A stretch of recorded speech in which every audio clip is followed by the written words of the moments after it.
Chapter 138. Tang Bao looked at the approaching Gu Linxian in horror. He broke out in a cold sweat. Was this person serious? Even if it was just a test, it should be enough, right? You're not allowed to enter.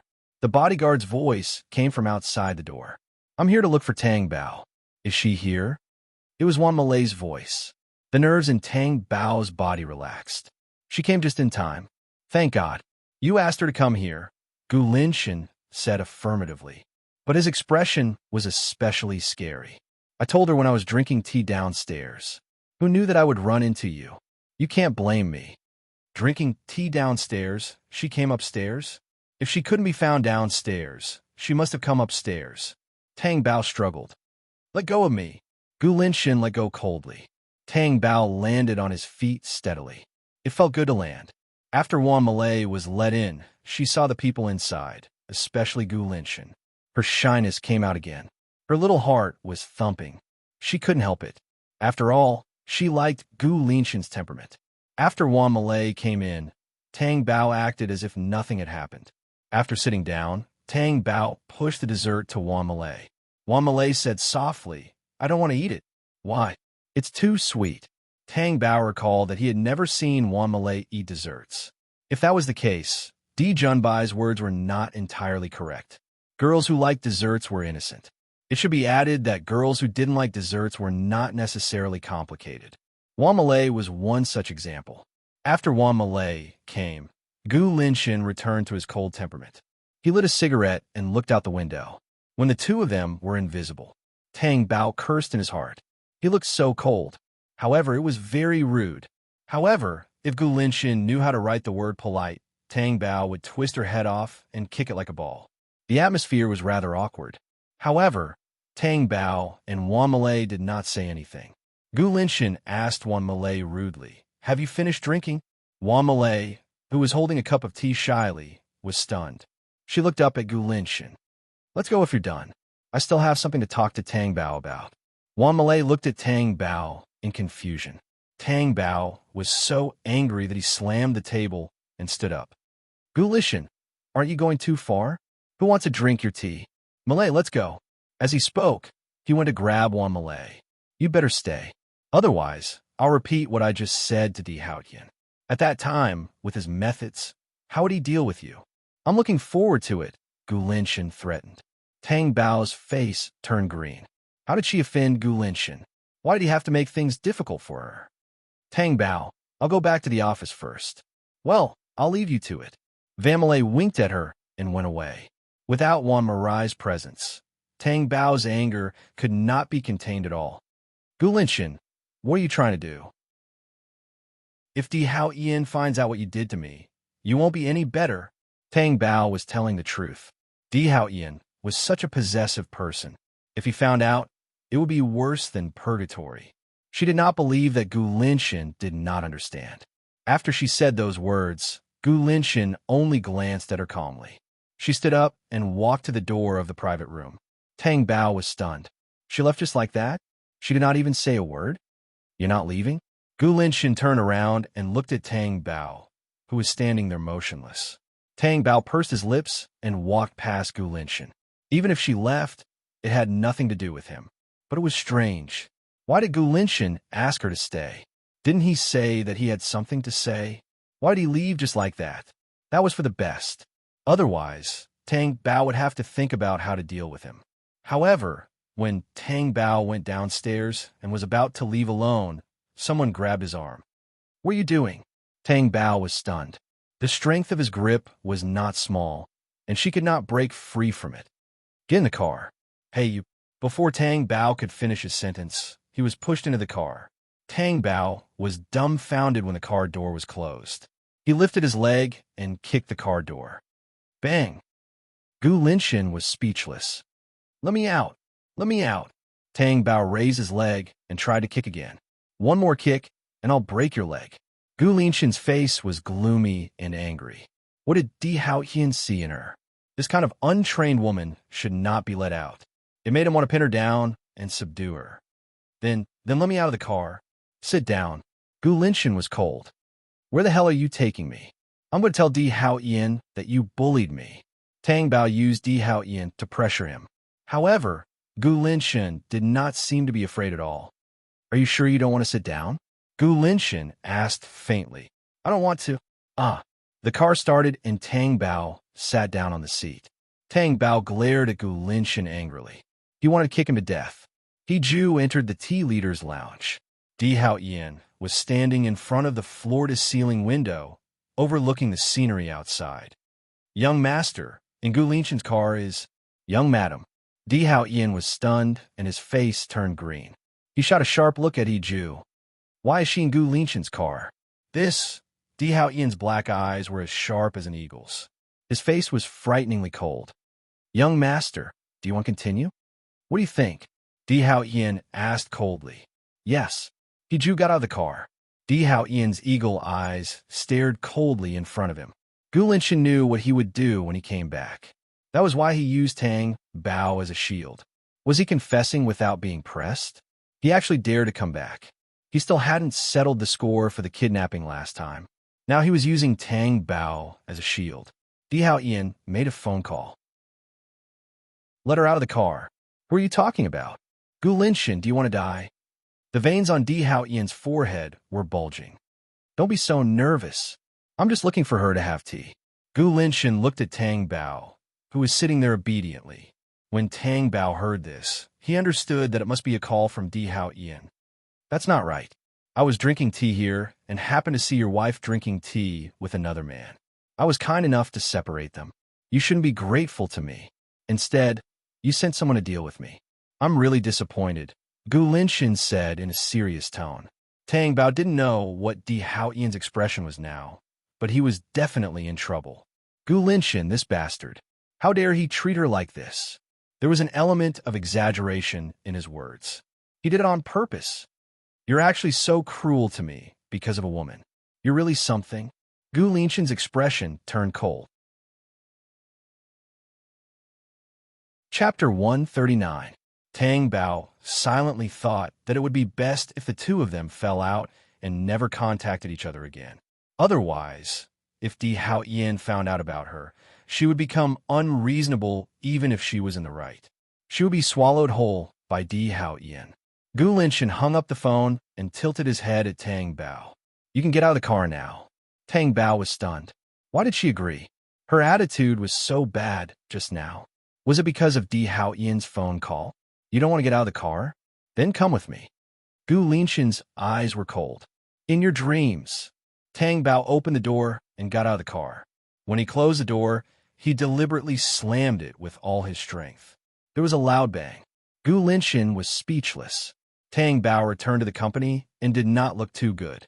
One was because of Gu Linshan, and the other was because of Di Hao Yin.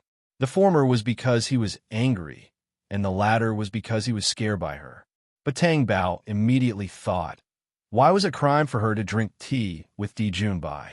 Di Hao Yin even slept with Xiao Rui. In comparison, who was more important? Tang Bao wondered if Di Hao Yin had slept with Xiao Rui. Tang Bao, are you okay? Wan Malay saw her come back and asked. Tang Bao, who was lying on the table, sat up. I'm fine. Tang Bao thought for a while and said to Wan Malay, do you really like Gu Linshan? Wan Malay nodded. Is there a problem? I think that if you don't like him that much, then don't like him, Tang Bao said. What's wrong? Wan Malay asked. Why didn't you say a word to him when you were drinking tea? Tang Bao asked. I didn't know what to say. Besides, I've never been in a relationship before. I don't know how to talk. You don't know how to talk because it's always the boys who take the initiative. I don't know why you like someone like Gu Linshan. What's your hobby? Did Gu Linshan say something to you? Wan Malay asked. It's not what he said, but what he did.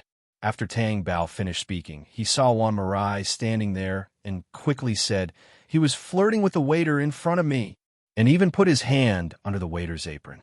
He thought I didn't see it. Tell me, do you still like him? Tang Bao couldn't tell her that Gu Linshan had flirted with her. Otherwise, how awkward would it be to be like this with her good friend? Did he really do that? That's right. Let me tell you, Gu Linshan is really not a good person. If you really want to date him, you'll be the one at a disadvantage. Tang Bao felt that Gu Linshan's character was problematic. He definitely could not let Wan Malay be with him. Otherwise, he would still be at the mercy of Gu Linshan. Wang Malay thought about it and finally said in an open-minded tone, "Forget it, I'll just leave it to fate. If it's fate, I can't avoid it even if I want to. That's my Malay. I'll introduce you to someone better in the future." Tang Bao was in a good mood. She did not want Wang Malay to be sad in the future.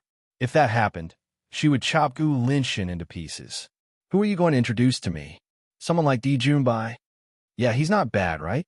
Forget it." Tang Bao was speechless. After Tang Bao returned to the castle, he felt that there was a dark cloud above his head. It was dense and dense. As for what happened during the day, Tang Bao hid it in his stomach and did not say anything. Di Haoyin did not flare up at first. He only started after he had eaten. "Don't you have anything to say to me?" Di Haoyin's face was gloomy. Tang Bao lowered his head and looked like he was wandering around casually, but in fact he was nervous. "What do I have to say to you?" Di Haoyin's face was tense. He had been holding it in from the moment he received Gu Linshan's call until now. But she acted as if nothing had happened. His patience was about to reach its limit. "Oh, by the way, I had tea with Gu Linshan. Who were you with before you had tea with him?" Di Haoyin asked. "Are you talking about Brother Junbai?" Tang Bao asked. "Who told you to call him that?" Di Haoyin's face was ashen and gloomy. "I've always called him that." Tang Bao felt that there was nothing to be angry about. "Don't call him that again." Tang Bao did not say anything and looked away. Di Haoyin knew that Di Junbai played a part in tricking Tang Bao into marrying him. Otherwise, why would Tang Bao replace the bride? Di Haoyin's heart was restless, and he could not calm down.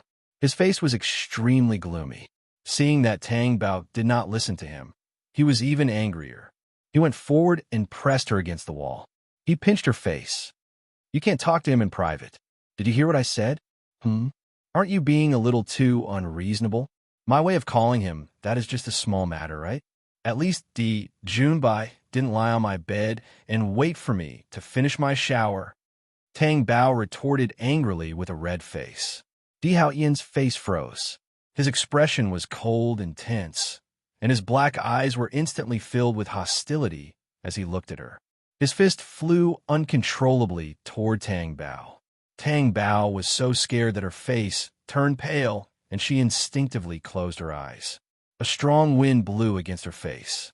It brushed past her ear. Boom! The wall was hit, and it exploded beside his ears. Tang Bao's body stiffened, and she did not dare to move. Her heart was trembling violently. It almost stopped. When she opened her eyes, Di Haoyin was no longer in front of her. She was the only one in the room. Tang Bao felt that her legs were weak, and she was going to fall down at any time. She turned her face and saw that there was a hole in the hard wall. Tang Bao was stunned by such great strength. If that punch had hit her face, she would have bled from all her orifices. At night, Tang Bao took a shower and went to bed. Di Haoyin did not return to the room. At about 10 o'clock, Tang Bao walked out of the room. When she saw Zhang Li, she asked, "Where's Di Haoyin?" Young Master Di went out. Tang Bao turned around and went back to the room. She stopped in her tracks, looked at the closed door next door, and asked, "Can I sleep in this room? There's no bed inside." "You can't sleep in it," Zhang Li said. Tang Bao did not ask any more questions. She went back to Di Haoyin's room and lay on the bed. He even said that he would consider letting her sleep in her old room. It seemed that he did not consider it at all. He was just coaxing her. She did not know why Di Haoyin was angry. She did nothing, but he went overboard. Which one was the more serious one? He still had the nerve to be angry with her. Di Haoyin was a domineering and powerful demon. The more Tang Bao thought about it, the more wrong she felt. Tears welled up in her eyes. Di Haoyin went to the bar. He did not sit in the private room. Instead, he sat in the open seats outside, smoking and drinking. He was wearing black pants and a shirt. He was exquisite and high-end. He wore an expensive watch on his wrist. It was full of masculine charm. Chapter 140.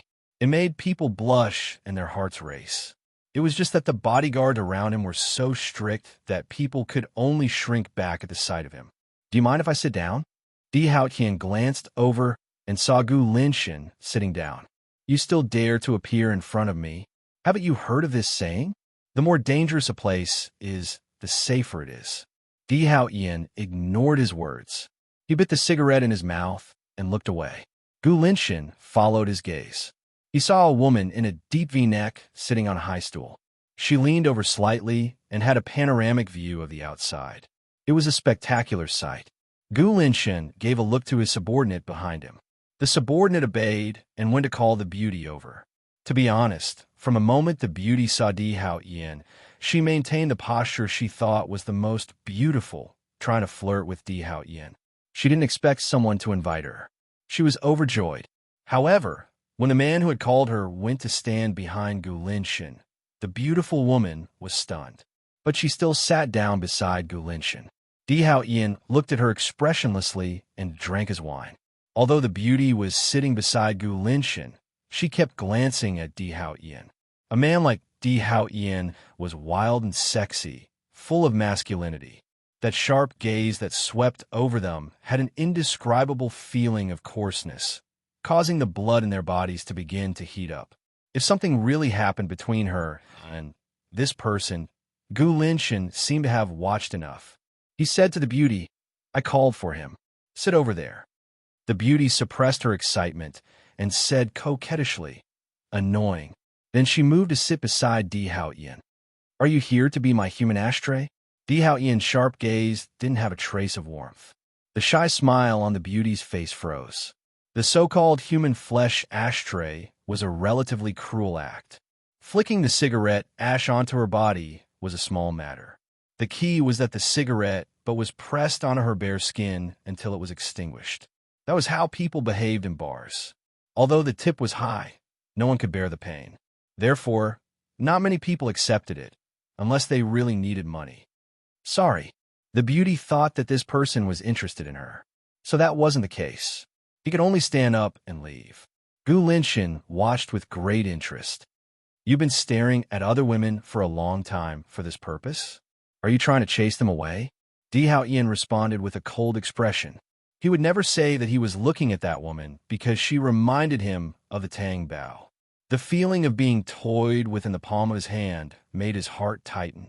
But when he thought of what she said that night, Di Hao Ian felt the veins on his forehead twitching. She said that Di Junbai was not lying on her bed. Di Hao Ian couldn't accept it just by imagining the groundless scene. He was about to go crazy.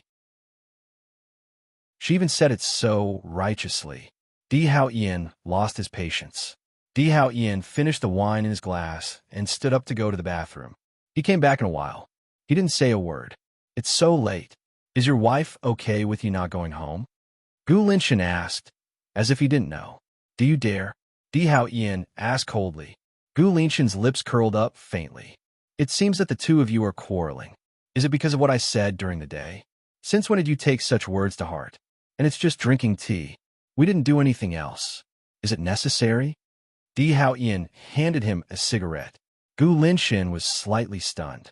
He took it, lit it, and put it in his mouth. "Why did you kidnap her? She almost got hurt." Di Hao Ian's sharp gaze pierced through the smoke. "With you around, how could she get hurt?" Gu Linshin said. "Even if it's a 1 in a million chance, I will eliminate it." Di Hao Ian's stubbornness was unfathomable. Gu Linshin's eyes moved slightly, but the cold smile on his lips didn't change. He didn't say anything. He picked up the wine and drank it in one gulp. "It won't do you any good to keep her by your side." These were Gu Linshin's words. Di Hao Ian's black eyes stared coldly at Gu Linshin. An unknown light flashed in the dark. He stood up immediately. "I'm leaving." Gu Linshin didn't leave. When he wanted to leave, he realized that something was wrong with his body. A strong heat spread from his body. What was going on? Gu Linshin's brows were tightly knitted. His face was gloomy. Was he drunk? Not to mention that 2 glasses of wine wouldn't make him drunk. Even if he was drunk, his body wouldn't be reacting like this. That meant that he had been drugged. Who would have the guts to drug him? Moreover, he was heavily guarded. The thought of Di Hao Ian's hand gesture flashed across Gu Linshin's mind. His face instantly turned pale. "Di Hao Ian, you win."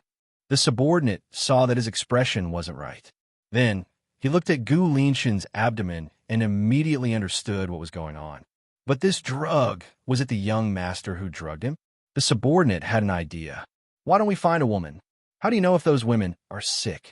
Gu Linshan roared. The subordinate didn't say anything. Anyone who was close to Gu Linshan knew that he was obsessed with cleanliness. He didn't touch women. It was precisely because Di Hao Ian knew this that he used such a method. Gu Linshan wanted to kill Di Hao Ian at this moment, and Di Hao Ian wanted Gu Linshan to have such a heart. He had pretended to go to the bathroom just now to get the medicine. Looking at Gu Linshan's appearance, it must have been very fierce. If there wasn't a woman, one could imagine what would have happened that night.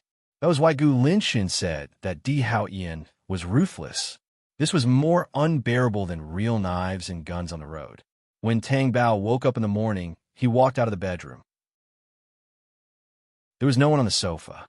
After going downstairs, he didn't see Di Hao Ian either. It seemed that he hadn't come back for the whole night. Tang Bao sat at the dining table and ate alone. Zhang Li saw her indifferent expression and knew what it was about. And last night, the young master went out angrily. It must be because of that. Young madam. Tang Bao looked up and saw that Zhang Li wanted to say something but stopped. He asked, "What's wrong?" Actually, old madam was the one who brought Xiao Rui in that day. Zhang Li had always been scrupulous. He had always seen and remembered his master's matters, but he would never say it out loud. She was saying it secretly now. She only dared to say it when Lian wasn't around. Old madam? Di Hao Ian's mother? Tang Bao was stunned. Yes. The young master had given the order not to allow Xiao Rui to enter the castle, but Xiao Rui came in with the old madam, so no one stopped her. So, the young master didn't know that she came in. We didn't notice when Xiao Rui went into the young master's room. This was our mistake. Then what did Di Hao Ian's mother mean? Did she bring Xiao Rui here on purpose? Tang Bao asked curiously. Chapter 141. Tang Bao had never met Di Hao Ian's mother, so he didn't know what she looked like.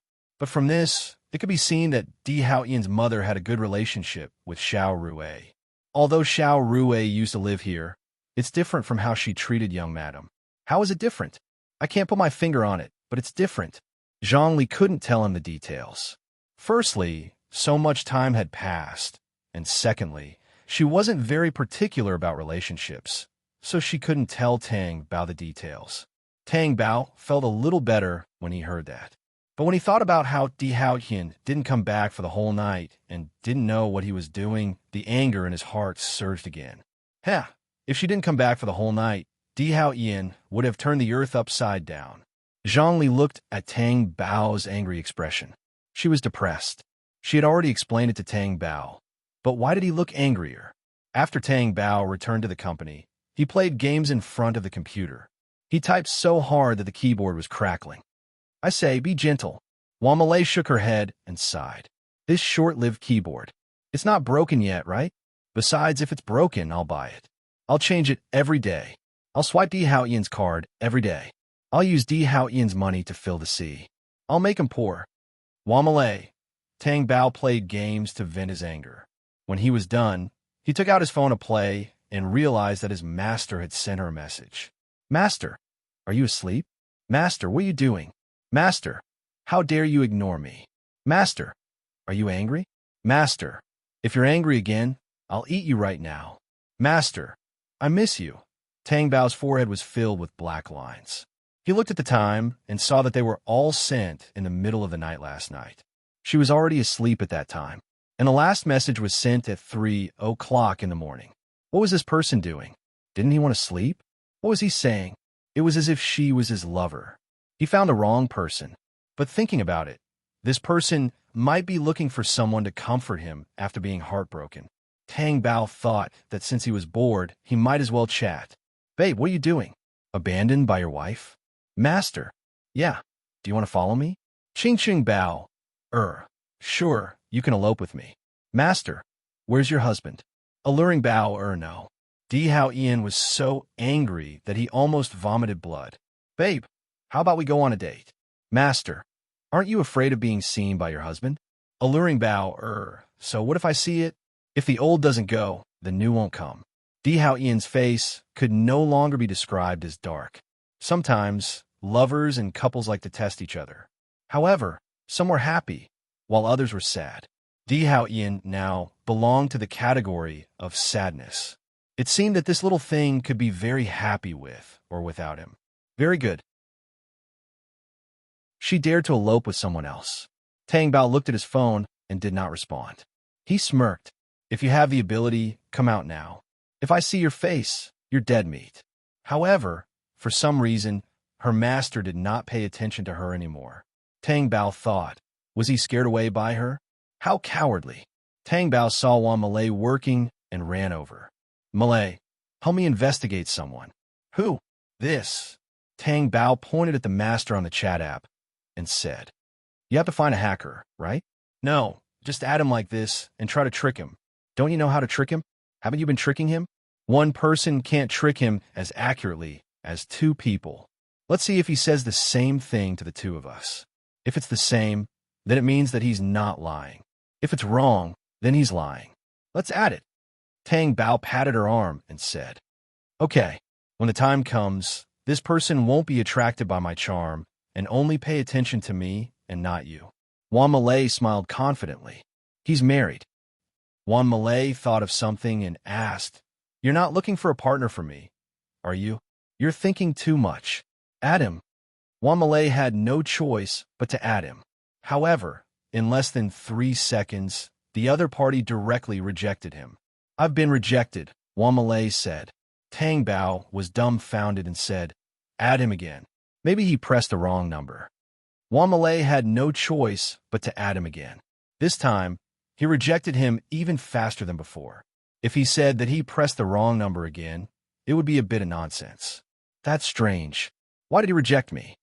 Because he's cold and aloof. Seems like he only wants to talk to me. Tang Bao turned around and went back to his seat after saying that. As soon as he sat down, a message came. Master, did you ask someone to add me? Tang Bao was stunned. Alluring Bao, how did you know? Master, no one knows my account. You're the only one on my account. If it wasn't you, who else could it be? Alluring Bao was stunned. She replied, isn't that because I want to make another friend for you? Why didn't you add him? Master, just you alone is enough. Tang Bao blinked his watery eyes twice. It meant that she had been flirted with. If this was a man and a woman in love, this sentence would be the most lethal. No girl would not want to hear it. Moreover, she was the only one in this person's friends list. This feeling was not bad. It was like she was one of a kind. Although they were not lovers, being friends was not bad either. Tang Bao's impression of this person improved. At most, he would not kill him if he saw him. Xiao Rui went to find Lan Wanru. Now, the two of them were on the same side. Xiao Rui now told Lan Wanru everything. The last time I went to the castle, I just wanted to get closer to Hao Ian, but he hit me because of that little bitch Tang Bao. Tell me, why are men so scary when they're heartless? Xiao Rui said with red eyes. He really hit you? Lan Wanru was also quite surprised. Look, the scar is still here. Xiao Rui lifted her hair and looked at Lan Wanru. There was indeed a scar that had formed a scab. How could he hit you because of Tang Bao? No matter what, Tang Bao is just your substitute. Lan Wanru said, puzzled. That's right. I was thinking, could it be that because Tang Bao is younger and more outstanding than me, Hao Ian likes Tang Bao more? Otherwise, why would he be willing to marry her? Actually, Lan Wanru had felt that it was strange before. If Tang Bao was a substitute, then Xiao Rui was back. Even if Di Hao Ian did not marry Xiao Rui, he should treat Xiao Rui well. Why did he hit her? For Di Hao Ian to hit her, it meant that the matter was very serious. Just because Xiao Rui was lying on his bed and was seen by Tang Bao, the Tang Bao was so angry that he ran away, it seemed that Tang Bao's charm was still greater. Xiao Rui could only become a thing of the past. However, Lan Wanru still felt that there was a story behind it. Xiao Rui's face was similar to Tang Bao's. How could Di Hao Ian like a face that looked similar? Moreover, the two of them had a common hobby, which was stealing. Di Hao Ian's interests could not be so unique, right? After Xiao Rui left, Lan Wanru returned to the house. Chapter 142. Miss, Why don't you talk to her in the room? Belle asked. I'm afraid that the room will be contaminated with her disgusting aura. If that happens, my illness will worsen. As soon as she entered, Li Yuhuai walked over. Why did you stay outside for so long? Aren't you afraid that your body won't be able to take it? I feel pretty good. There's no problem at all. Perhaps the medicine I've been taking recently is working, Lan Wanru said. If that's the case, are you willing to come with me to visit your aunt?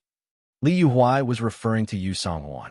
Even if Lan Wanru's body was slightly ill, she still had to go, not to mention that there was nothing wrong with her body. Okay, I'll go with you. He watched time pass by. When they arrived, Yu Songhuan had just woken up from his afternoon nap. He wasn't surprised to see the people who came to visit him. It wasn't as if the Di family didn't interact with him. It was just that Yu Songhuan was a quiet person and didn't like too many people coming over. Hence, the Di family didn't come very often. Sister-in-law, Wanru and I are here to visit you. Li Yuhuai even bought a lot of things. Why did you buy so many things? I can't eat much. I don't know what's wrong with me. Whenever I see something good, I want to buy everything for you, Li Yuhuai said with a smile. Yu Songhuan smiled and didn't reply. He invited the two of them to take a seat. Is Wanru feeling better? Yu Songhuan looked at Lan Wanru. Lan Wanru's smile was very gentle and peaceful. She's much better. As long as she takes her medicine on time, it's fine even if she doesn't take medicine in the future. After she finished speaking, Li Yuhuai's eyes flashed, but the smile on his face didn't change. Lan Wanru was more careful with every word he said in front of Yu Songhuan than in front of anyone else. This was Di Haoyin's only family. Giving her a good impression was the biggest victory. That's good. Since you're still young, you should recuperate as soon as possible. Yes, I will. Lan Wanru looked at them and said, I want to take a look outside the bungalow. Is that okay? Of course. Follow Miss Biao. Yu Songhuan instructed his servants. After Lan Wanru went out, he slowly walked around outside the bungalow. She knew that Di Haoyin would be here as well, because Xiao Rui also said that she met Di Haoyin here. How could the elites of Di Haoyin not know about this? Lan Wanru felt that a trick that couldn't be seen through a superior. To her, Xiao Rui was just a clown. Nothing else mattered. Lan Wanru walked around and returned to the front of the house. As soon as he entered, he heard Yu Songhuan talking about the past. Big brother had a hard life. He was so young. Sister-in-law, don't be too sad, Li Yuhuai said. I'm not sad anymore. It's been so many years. Yu Songhuan smiled helplessly. To be honest, it was really dangerous back then. Thank goodness you were lucky. Yu Songhuan recalled and said, Indeed, I was lucky. If that child didn't steal my wallet, I wouldn't have chased after her. If I didn't chase after her, Minglan and I would have died in that explosion. Di Minglan was Di Haoyin's father. He died in a terrorist attack.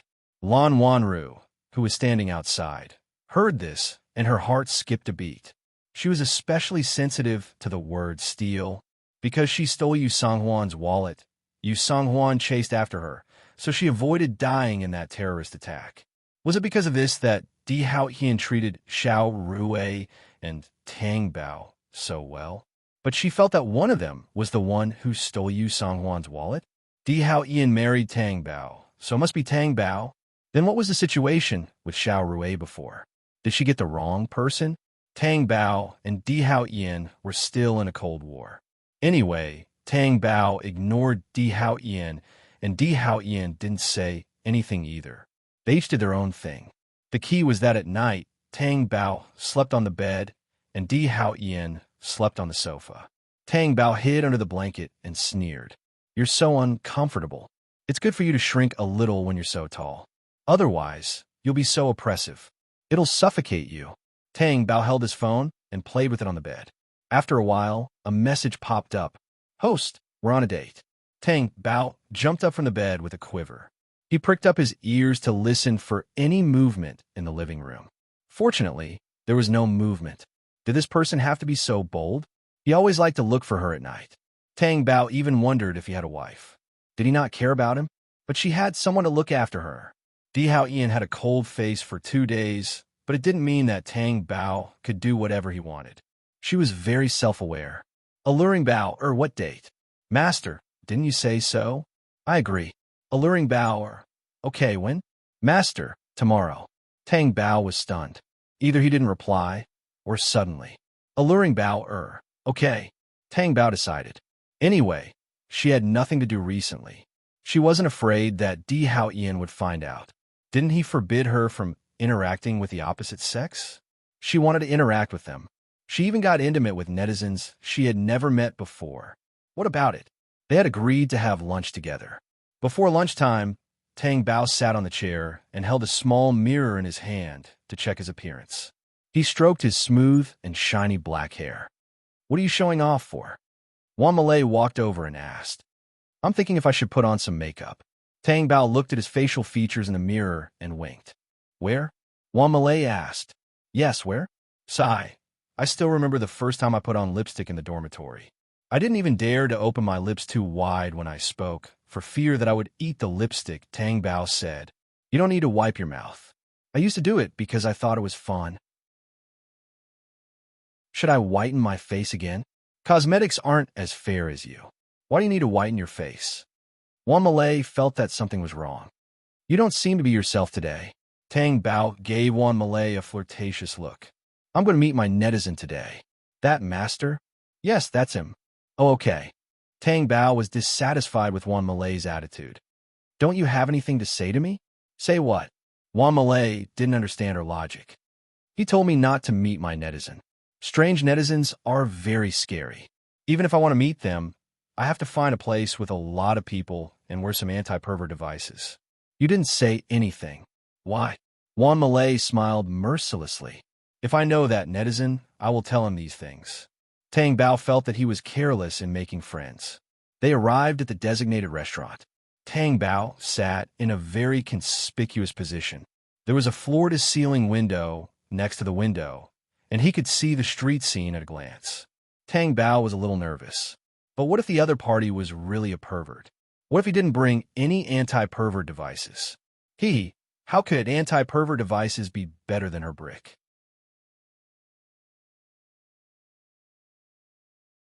Chapter 143. Tang Bao took out his phone from time to check the time. He placed a flower on the corner of the table in the most conspicuous place. The sunlight refracted in the room and sprinkled on the petals. They were really delicate and beautiful. Tang Bao couldn't help but pick it up and sniff it. What the hell? It's a fake flower. Tang Bao was nervously waiting for the owner to appear in his seat. Suddenly, his body stiffened and his face turned pale. Di Hao Ian was coming down from the second floor. Even though he was walking down the stairs, his calm and powerful aura was so strong. Every corner of the room was intimidated. In the next second, Tang Bao went under the table. Why was Di Hao Ian here? Was he eating here? Did he see her just now? He shouldn't have, right? Wasn't Di Hao Ian always arrogant? Please don't see her. Just leave this place. Just as Tang Bao was praying in his heart, a pair of shiny black high-end leather shoes stood at the foot of the table, right under Tang Bao's nose. A chilly pressure shrouded him from above. What are you doing? Tang Bao braced himself and climbed out from under the table. Sigh, weren't they in a cold war? Why didn't they continue to be cold? That way, he could ignore her. I'm looking for something. Tang Bao returned to his seat and sat down. Then he saw Di Hao Ian sitting down in his seat as well. Opposite her, Tang Bao's expression froze. That seat belonged to the owner. If the owner came, would he directly snatch the seat from Di Hao Ian? Tang Bao thought of the boundless grassland where two lions were brutally fighting over an elk, and then forcibly tearing the elk in half. Blood splattered everywhere, and the scene was too horrible to look at. Are you eating here? Di Hao Ian's black eyes stared at Tang Bao's facial expression. He didn't hide it well enough. Eating? Why'd he come here if he didn't eat? Alone? Di Hao Ian threw out an even sharper question. Tang Bao's heart skipped a beat. He tried his best to hide his nervousness. I'm alone, Tang Bao added in his heart. Then let's eat together. Tang Bao wailed in his heart. No, why do you insist on eating with me? Why are you eating here? What the Tang Bao meant was that the food here was for commoners, and Di Hao Ian was not suitable to be here, right? I'll change my tastes once in a while. Tang Bao thought to himself. What a strange change in taste. Thus, when the two of them ate together, the previous Cold War became nothing more than floating clouds. Now, the Tang Bao could no longer think of the Cold War or Di Haoyan spending the night outside. She only hoped that her master would not appear and would just disappear into outer space, so as not to harm her fragile soul, because he would be scared to death. While Tang Bao's expression was calm, his heart was roaring wildly. She saw a man enter the room and walk straight towards her. Moreover, the man stared at her for 3 seconds with a smile on his face. Tang Bao's entire body stiffened like a rock. She signaled him with her eyes not to come over because it would be dangerous. But no matter how she signaled, the man still walked towards her with an even more beautiful smile on his face. I'm dead. I'm dead. As Tang Bao lowered her head and waited for death to come, the man walked past her and sat down in the seat behind her. Tang Bao was stunned. No? After a while, a woman came in and sat with the man. Tang Bao was going crazy. If you're not my master, why are you staring at me? And you're even smiling at me? Tang Bao was thinking, should I wait for this man to go to the bathroom later and knock him out with a brick? That would be very scary, okay? Tang Bao was afraid of everyone who walked in, especially the men who were walking towards her. Whether they were ugly or handsome, she was afraid of them, because she did not have a photo with her master. She definitely did not know who was the master. That was why Tang Bao was scared from time to time. Tang Bao looked at Di Haoyan and said, Di Haoyan, shall we eat somewhere else? Is it not good? It's not good. Why'd you come if it's not good? I thought it was good. I've never eaten here before. Let's go. Tang Bao stood up and went to pull Di Haoyan. They should leave as soon as possible. If it were not for the special situation today, Tang Bao would not have taken the initiative to pull Di Haoyan. It was as if she cared about him. However, Di Haoyan sat on the stool and did not move. Why aren't you leaving? Tang Bao asked. I think it tastes good. Tang Bao glared at him. Are you the kind of person who has never eaten junk food and thinks it's delicious? But I don't like it. Let's eat somewhere else. Tang Bao's voice softened and sounded like she was acting coquettishly. Di Haoyan restrained his deep gaze and handled it calmly. Di Haoyan, let's eat somewhere else, okay? Tang Bao pulled Di Haoyan's wrist and shook it. Di Haoyan directly held her small hand, and the tight feeling immediately came over him.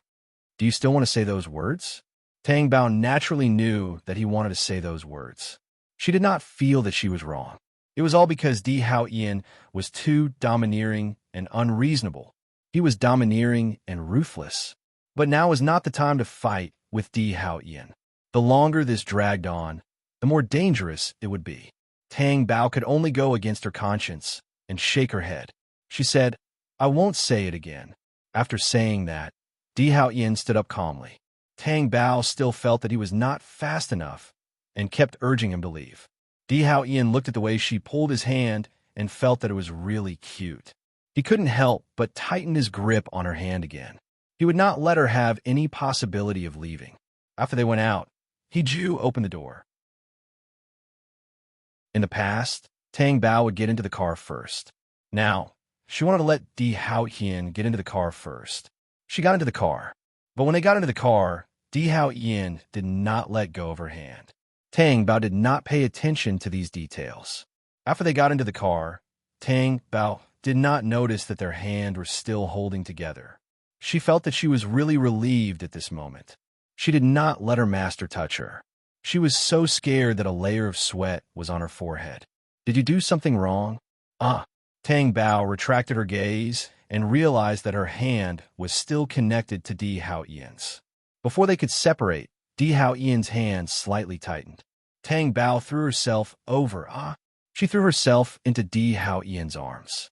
Di Haoyan's fingers clasped Tang Bao's petite face, not giving her a chance to lower her head. Did you do something behind my back? I didn't. Tang Bao tried not to make her voice tremble. How could I do anything? Really?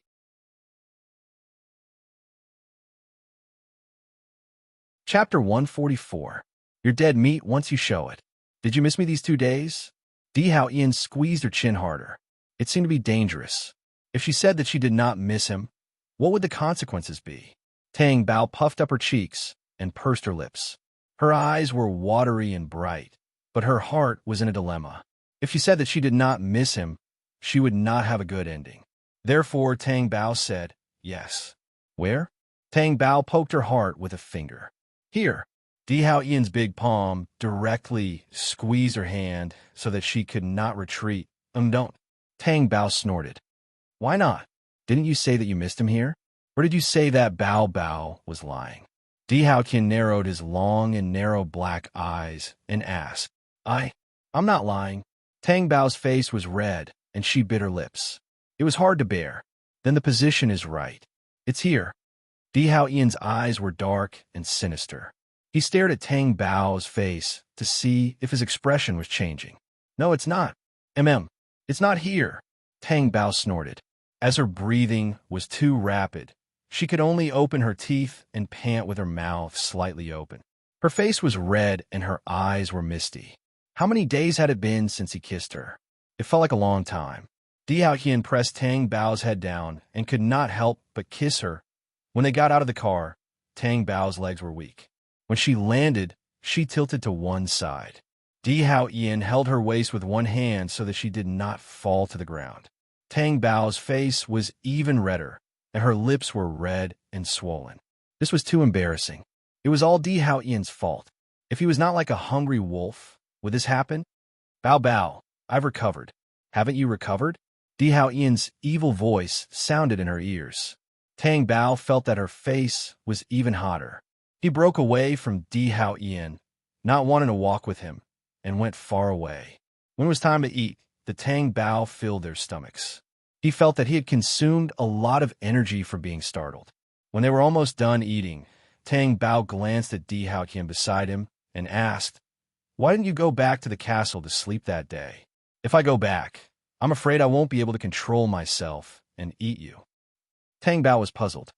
What does this have to do with the reason for our quarrel? Yes. What relationship?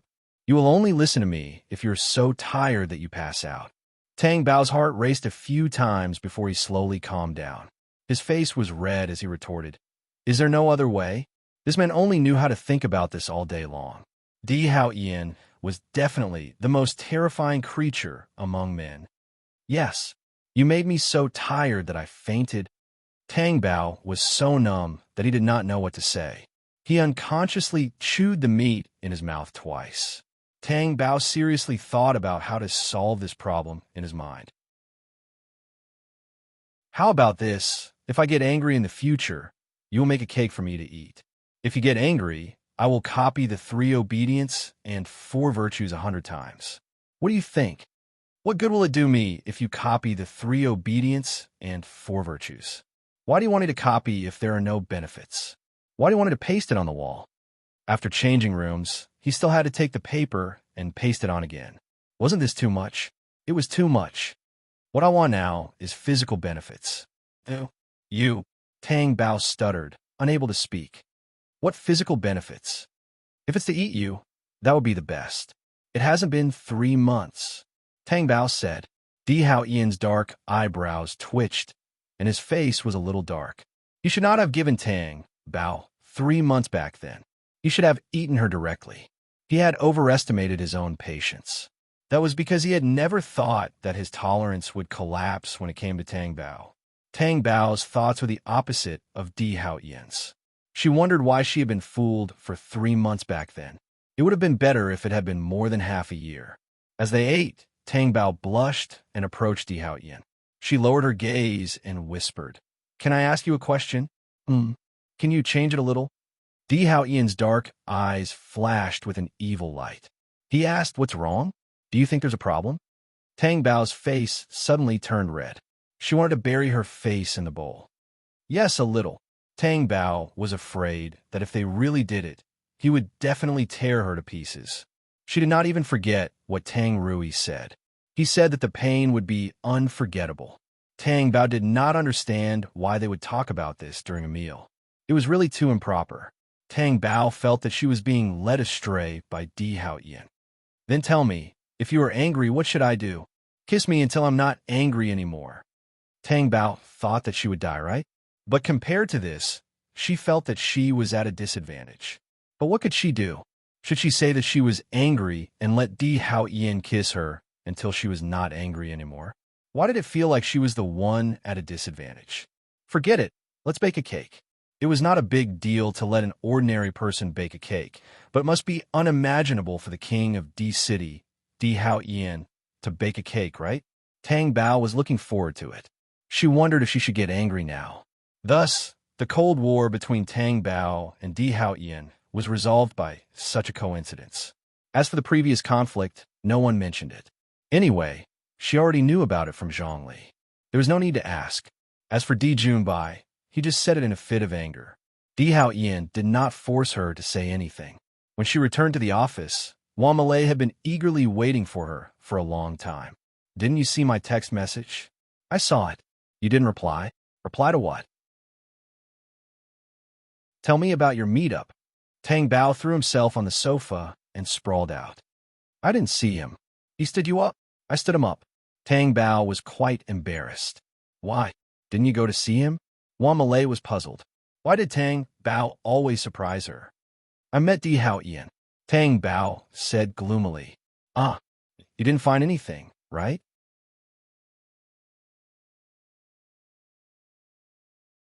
Chapter 145.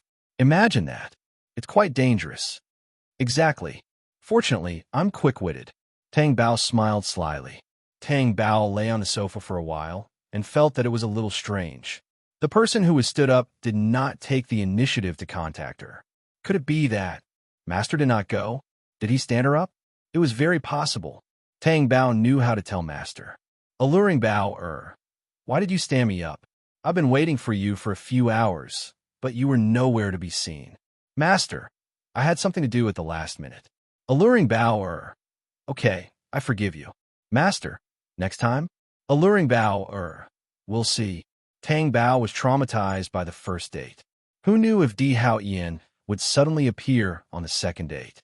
This was even scarier than watching a horror movie. So she still had to be careful. If it happened again like today, wouldn't her life be shortened? At night, the two of them slept on the same bed. Tang Bao asked sneakily, Di Hao Yin, how does it feel to sleep on the sofa? It's the first time someone dared to let me sleep on the sofa. Di Hao Yin looked at her delicate appearance with gloomy eyes. So you'll sleep if I let you? Tang Bao asked. Di Hao Yin was not the kind of person who was easy to talk to. If he was easy to talk to, would she say that he was domineering and unreasonable? He was a powerful person that even men did not dare to look directly at. Because I can't bear to let you sleep on the sofa. Di Hao Yin's sharp eyes were gentle and warm, reflecting her figure lovingly. Tang Bao was stunned. Then, she shrunk her head back under the blanket with a red face. She did not say a word. Then a big hand reached over her. It tickles. Are you sure it's not pleasure? Tang Bao did not expect to meet Lan Wanru when she went out to buy something at noon. More importantly, why was this person near her company? Lan Wanru had someone who took care of her. He remembered that Tang Bao's name was Belle. As if he could see Tang Bao's confusion, Lan Wanru said, I came here specifically to look for you. Looking for me? Why? Tang Bao thought to himself. Could it be because of Di Hao Yin? Because she had nothing to do with Lan Wanru. Other than contacting Di Hao Yin, there was nothing else. Can we find a place to sit? I can't stand for too long. Lan Wanru requested. Tang Bao could not say anything to a sick person. Although Lan Wanru was crippled, his character was firm. She didn't forget the scheming words she said at Di Ling Yue's birthday party. Sit down in a coffee shop. Tang Bao ordered a glass of juice for Lan Wanru. Lan Wanru directly refused. I don't drink anything. She could not be bothered to drink the Tang Bao. He asked directly, why are you looking for me? When you were around 10 years old, did you experience a terrorist incident? Tang Bao looked at Lan Wanru in surprise. What was this person talking about? Was he crazy?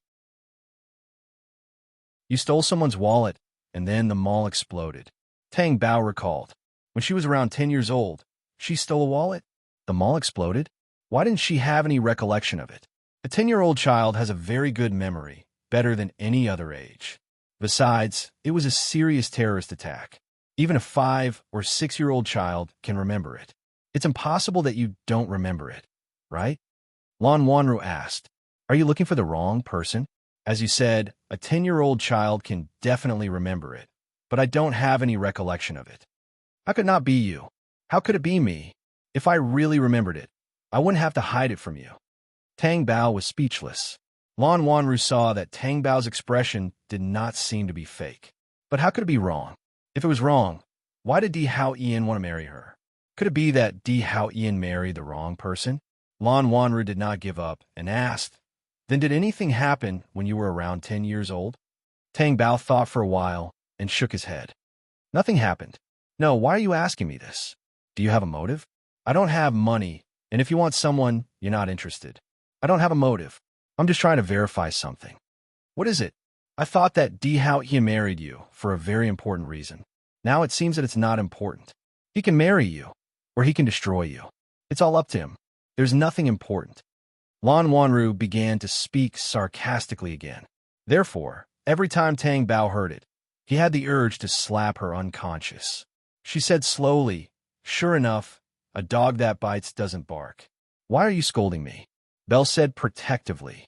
What does it have to do with you? I'm not scolding you. Go away. Tang Bao scolded angrily. I'm telling the truth. Why are you unhappy? Lan Wanru said. Do I look unhappy? I just want to tell you that it's not up to you to decide whether Di Hao Ian is right or not. I know that you like Di Hao Ian. Unfortunately, he married me. You're unhappy, but you can't destroy me. That's why you're so anxious to verify it with me. Lan Wanru, now I know why you're not in good health. You're thinking too much. Tang Bao stood up. I ordered the juice for you. You pay for it. After saying that, he left. Belle was very unhappy. Why is she so unscrupulous? If I married Di Hao Ian, I wouldn't care about anyone either. Lan Wanru's eyes were full of hatred and pain. Tang Bao did not expect that after meeting Lan Wanru would fall sick. It seemed to be quite serious. When they were eating dinner, Di Junbai came. Tang Bao was about to greet him when he felt Di Hao Ian's sharp gaze. He quickly buried his head in his bowl. Brother, what's the matter?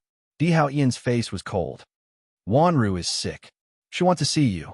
If she's sick, she's looking for a doctor. What's the use of looking for me? Di Hao Ian's face became even colder. Tang Bao immediately said, let's go and see her. Di Hao Ian's dark eyebrows furrowed. What was this little guy thinking? Was he really going to see Lan Wanru out of kindness? Tang Bao was afraid that his thoughts would be seen through by that sharp gaze. He quickly covered it up and said, it's quite pitiful that she's not in good health. Maybe she'll recover after seeing her. Otherwise, it'll be unbearable for her to be tortured by illness. After saying that, he even chuckled twice. And so, Di Hao Ian and Tang Bao went to see Lan Wanru together. When Tang Bao entered Lan Wanru's room, he smelled a strong smell of medicine the moment he entered. Looking at Lan Wanru leaning against the bed weakly, it seemed that he was really sick. Could it be that he was angered by her? When Tang Bao noticed that Lan Wanru's eyes immediately lit up when he saw Di Hao Ian, he curled his lips in disdain. Brother Hao Ian, you came to see me? Lan Wanru was very excited. He wanted to sit up on the bed. Di Hao Ian just coldly said, yes. That was all. If you can come to see me, I think I'll recover very quickly.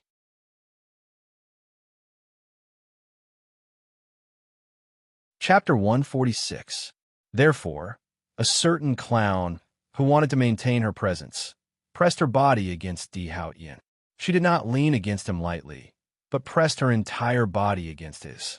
Then, she hugged Di Hao Ian's arm with both hands. It looked quite intimate. Lan Wanru saw it. Tang Bao was obviously doing it for her to see. Wouldn't it be a waste if she didn't see it? Who told you to show off in front of me? Lan Wanru looked on unsteadily. She was already very satisfied when she saw Di Hao Ian appear. Why did she have to see Tang Bao? Why did she have to get so close to Di Hao Ian? It was on purpose. It must be on purpose. How could they do this? Di Hao Ian must not have done it willingly. However, Di Hao Ian was still afraid that Tang Bao would fall and still protect her. Wouldn't Di Hao Ian not do such a thing in public? Why was he so conniving?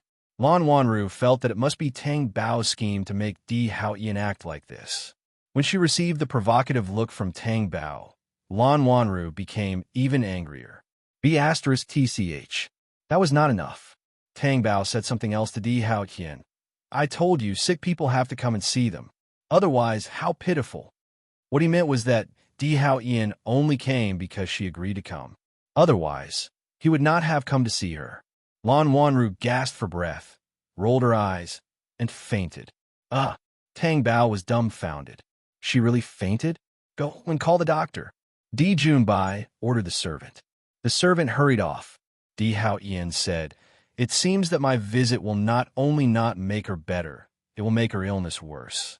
If she has any illness in the future, don't come to the castle and tell me. Then he pulled Tang Bao and left. When they were in the car, Di Haoyan placed his palm on Tang Bao's body. Tang Bao grunted. She didn't say anything about not hitting her, but in any case, it was pointless to say anything. Di Haoyan should be spanked, or spanked, or spanked. This is your bad idea? Di Haoyan didn't sound like he was blaming her. Instead, he sounded like he was indulging her. What bad idea? I don't know anything. Tang Bao blinked her watery eyes, refusing to look at Di Haoyan. All right, she did those actions in front of Lan Wanru on purpose. Who asked her to say such things during the day to anger her? She said that Di Haoyan could marry her, or he could destroy her. Lan Wanru wouldn't see that day, because she would cripple her first. However, she didn't want to admit it in front of Di Haoyan. Who knew if Di Haoyan would be unhappy? Just as she was thinking about this, she heard Di Haoyan say, Well done. Don't you blame me? No. Tang Bao grinned. Di Haoyan couldn't help but pinch her tender face. Pinch. Tang Bao turned her head and bit Di Haoyan's hand, wrapping it with both her hands. This made Di Haoyan's eyes darken. His breathing became heavy. Tang Bao felt that something was wrong and was about to let go. However, the back of her head was held by Di Haoyan's other hand, not letting her go. In that case, Tang Bao would have to clench her fingers. Di Haoyan, Tang Bao called him vaguely. She had the intention to beg for mercy. Don't you want to bite me? Di Haoyan suppressed the hoarseness in his throat and asked. Tang Bao bared her teeth, indicating that she would bite off his hand. Di Haoyan looked at her angry expression, which made his dark eyes shine like fragments of light, all of which were reflected on Tang Bao's face. Then Tang Bao's whole body trembled, and she clenched her teeth hard. Di Haoyan groaned, his expression tinged with desire. Tang Bao was so scared that she quickly ran as far away as possible from Di Haoyan. Lan Wanru woke up. This was her illness. She couldn't die, but she couldn't live comfortably either. It was torture. When she woke up, Di Haoyan and Tang Bao were long gone. Only Di Junbai and Li Yuhuai were in the room. I'm sorry to have made you worry, Lan Wanru said apologetically. What's wrong with you? Why is it getting worse? You've never fainted like this before. Li Yuhuai asked worriedly. Lan Wanru knew what was wrong with her. She had fainted because she was too angry.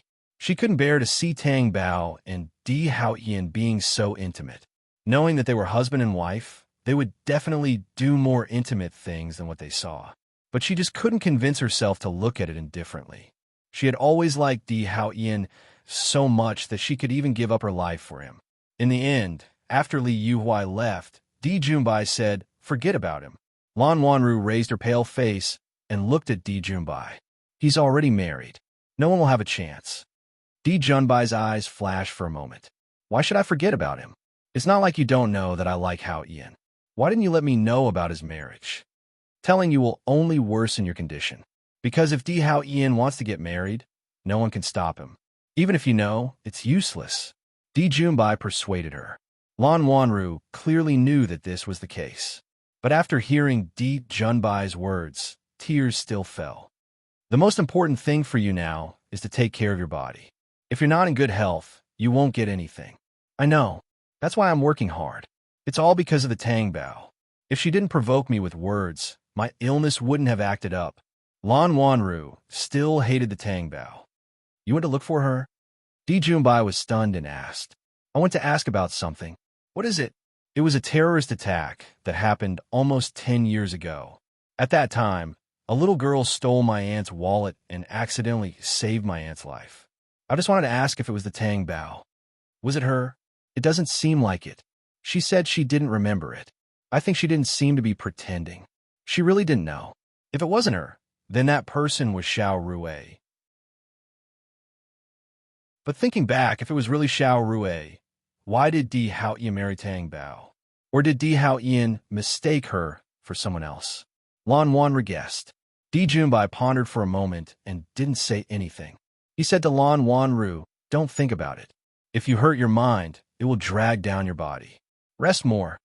Di Junbai gave a few instructions to the servant and turned to leave.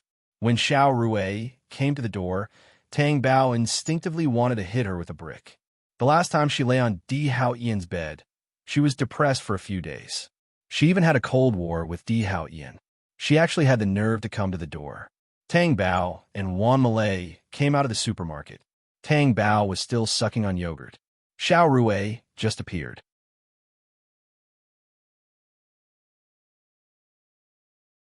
Chapter 147. How can that be? Do you want to go? If you do, I'll take you there. Tang Bao wondered if she should ask Di Haoyan to make a cake for her. Thinking about it, that scene was too perfect. She should take a picture of that scene as a souvenir. How could Xiao Rui want to go?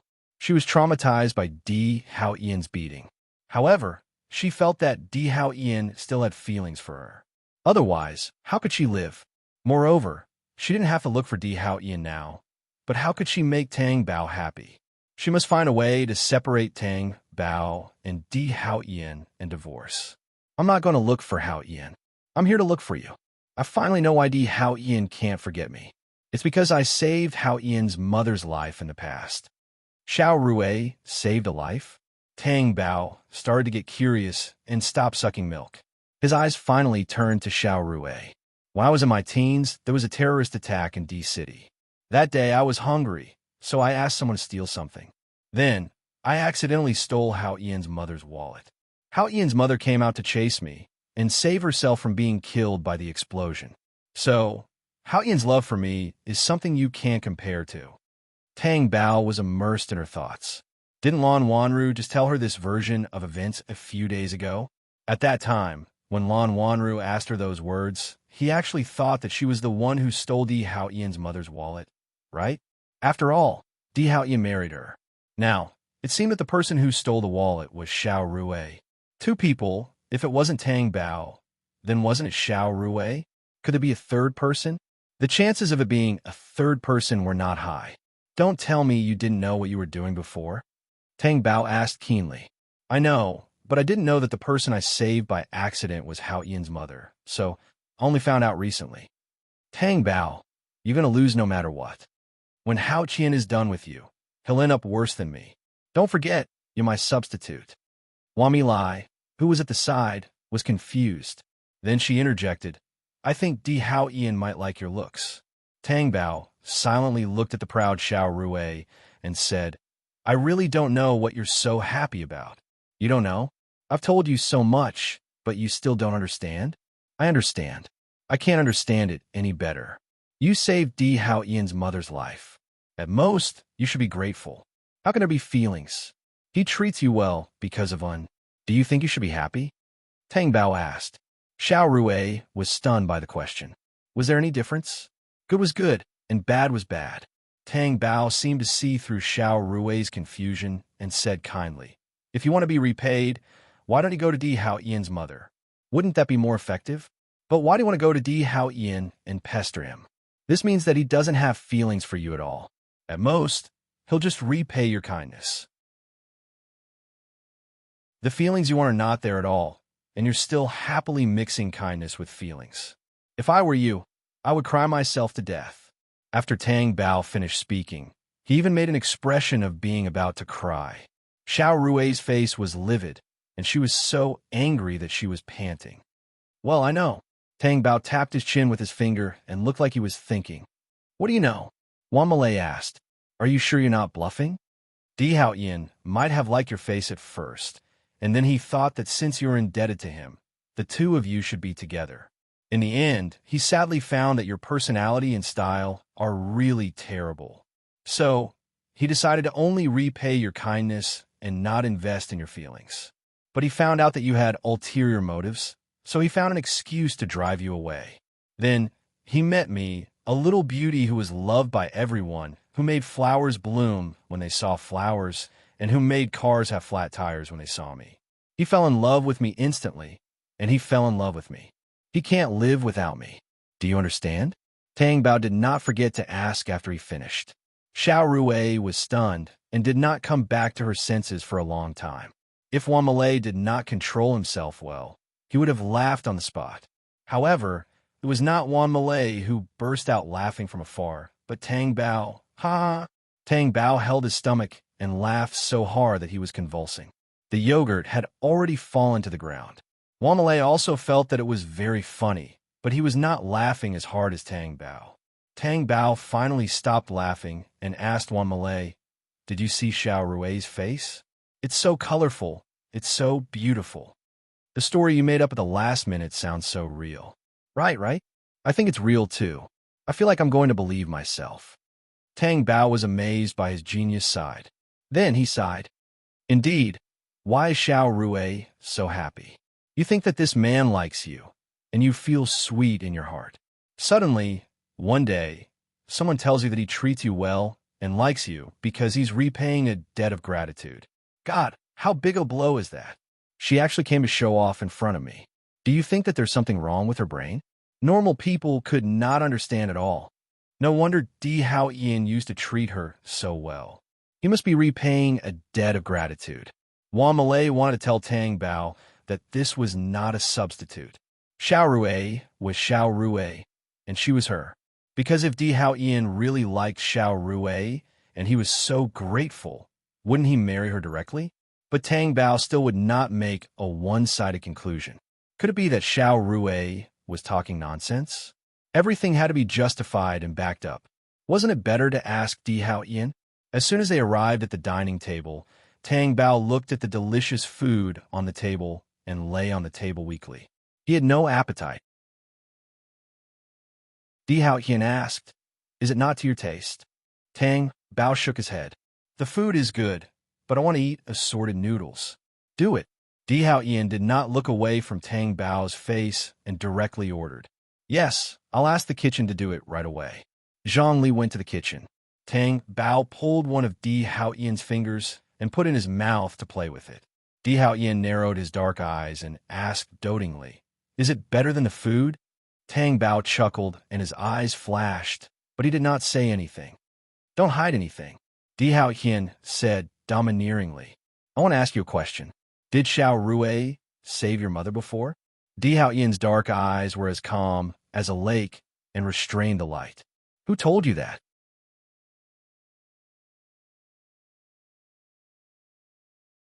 Chapter 148. Di Hao Ian fell silent. He was so silent that Tang Bao thought that he would not answer. She always felt that there was a sensitive Xiao Rui between the two of them. Maybe it was Di Hao Ian's taboo, and she asked so bluntly. So she put Di Hao Ian in a difficult position, right? Just as Tang Bao was thinking about whether to cleverly change the topic, she heard Di Hao Ian's low voice. "It's her." When he said this, Di Hao Ian's dark eyes stared at Tang Bao's innocent little face, and then he looked at her slightly lowered eyelashes. "It's really her." Tang Bao's beautiful brows furrowed helplessly. "Then should I be courteous when I see her in the future?" "What do you mean? Didn't she save your mother? And you married me. Shouldn't I be courteous?" Although Tang Bao was very unhappy, she and Di Hao Ian were husband and wife after all. She could not give face to the savior of the Di family, right? "Do you really think so?" Di Hao Ian raised his dark eyebrows and stared at her leisurely.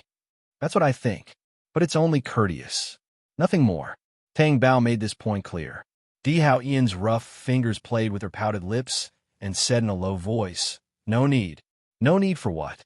Tang Bao's lips were itchy from his teasing, so she pursed her lips and asked. She didn't know if it was her imagination, but she felt that Di Hao Ian's fingers were trembling. Shouldn't she be the one trembling? Because she was the one who was being touched. You don't have to be courteous at all. Why? Tang Bao asked. She immediately thought of something. Did you give her a lot of benefits? Otherwise, why didn't he use it? Yes. Tang Bao thought so too. And it must have been a lot of benefits. Tang Bao didn't ask about the benefits. She only asked, did Xiao Rui leave because you gave her benefits? Yes.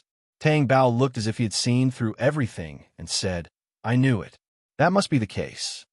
However, he left Di Hao Ian because of the benefits, and now he has the nerve to come back? It was too lousy. Tang Bao felt a little better now. The relationship between Xiao Rui and Di Hao Ian was that simple. What substitute? She wasn't anyone's substitute. Tang Bao felt an itch on his lips. He snapped back to reality and said unhappily, it's itchy. If you keep doing that, I'll bite you. It's not like you haven't bitten me before. You can bite me from head to toe. Di Hao Ian's eyes were both doting and evil. Tang Bao's face turned red. The vast depth seemed to want to swallow her whole. Tang Bao retracted his head from the table and glared at Di Hao Ian with a red face. She glanced at the slender fingers in front of her and wondered if she should bite them off, so that he wouldn't bully her all the time. Tang Bao did not have the chance to do so, because her assorted noodles were here. Wow, it smells so good. Tang Bao suddenly had an appetite. He lifted the noodles and took a big mouthful. Di Hao Ian frowned. Don't burn yourself. Tang Bao buried his head and ate the noodles. He muttered in his heart, just don't burn yourself. Don't burn yourself. Domineering people spoke differently from others. It was as if she was a part of his body. Di Hao Ian's deep eyes stared intently at Tang Bao's unpretentious way of eating the noodles, as if he was the one who was satisfied. The memory fragments in his mind made his expression freeze. A 10-year-old girl was pressed under a rock, her head dripping with blood. She grabbed his trousers and said in a weak voice, Big brother, don't go. Save me, big brother.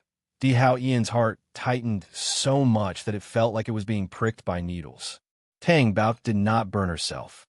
She took a big mouthful and looked up, then choked, cough, cough, cough, cough, cough, cough.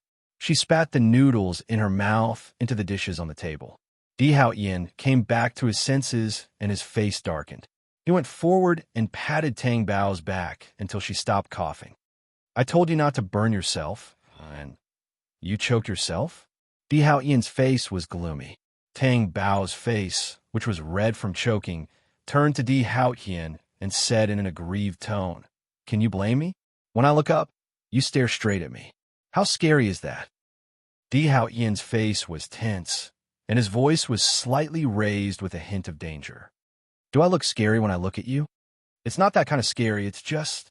Tang Bao couldn't put it into words, so he simply used an analogy. For example, you're walking on a small road at night with your head down. As you walk, a wild beast suddenly stares at you with its mouth wide open, emitting a bloody smell. Tell me, are you scared? Looking for a beating? Tang Bao shook his head violently. Could it be that his analogy was not good? It should not be.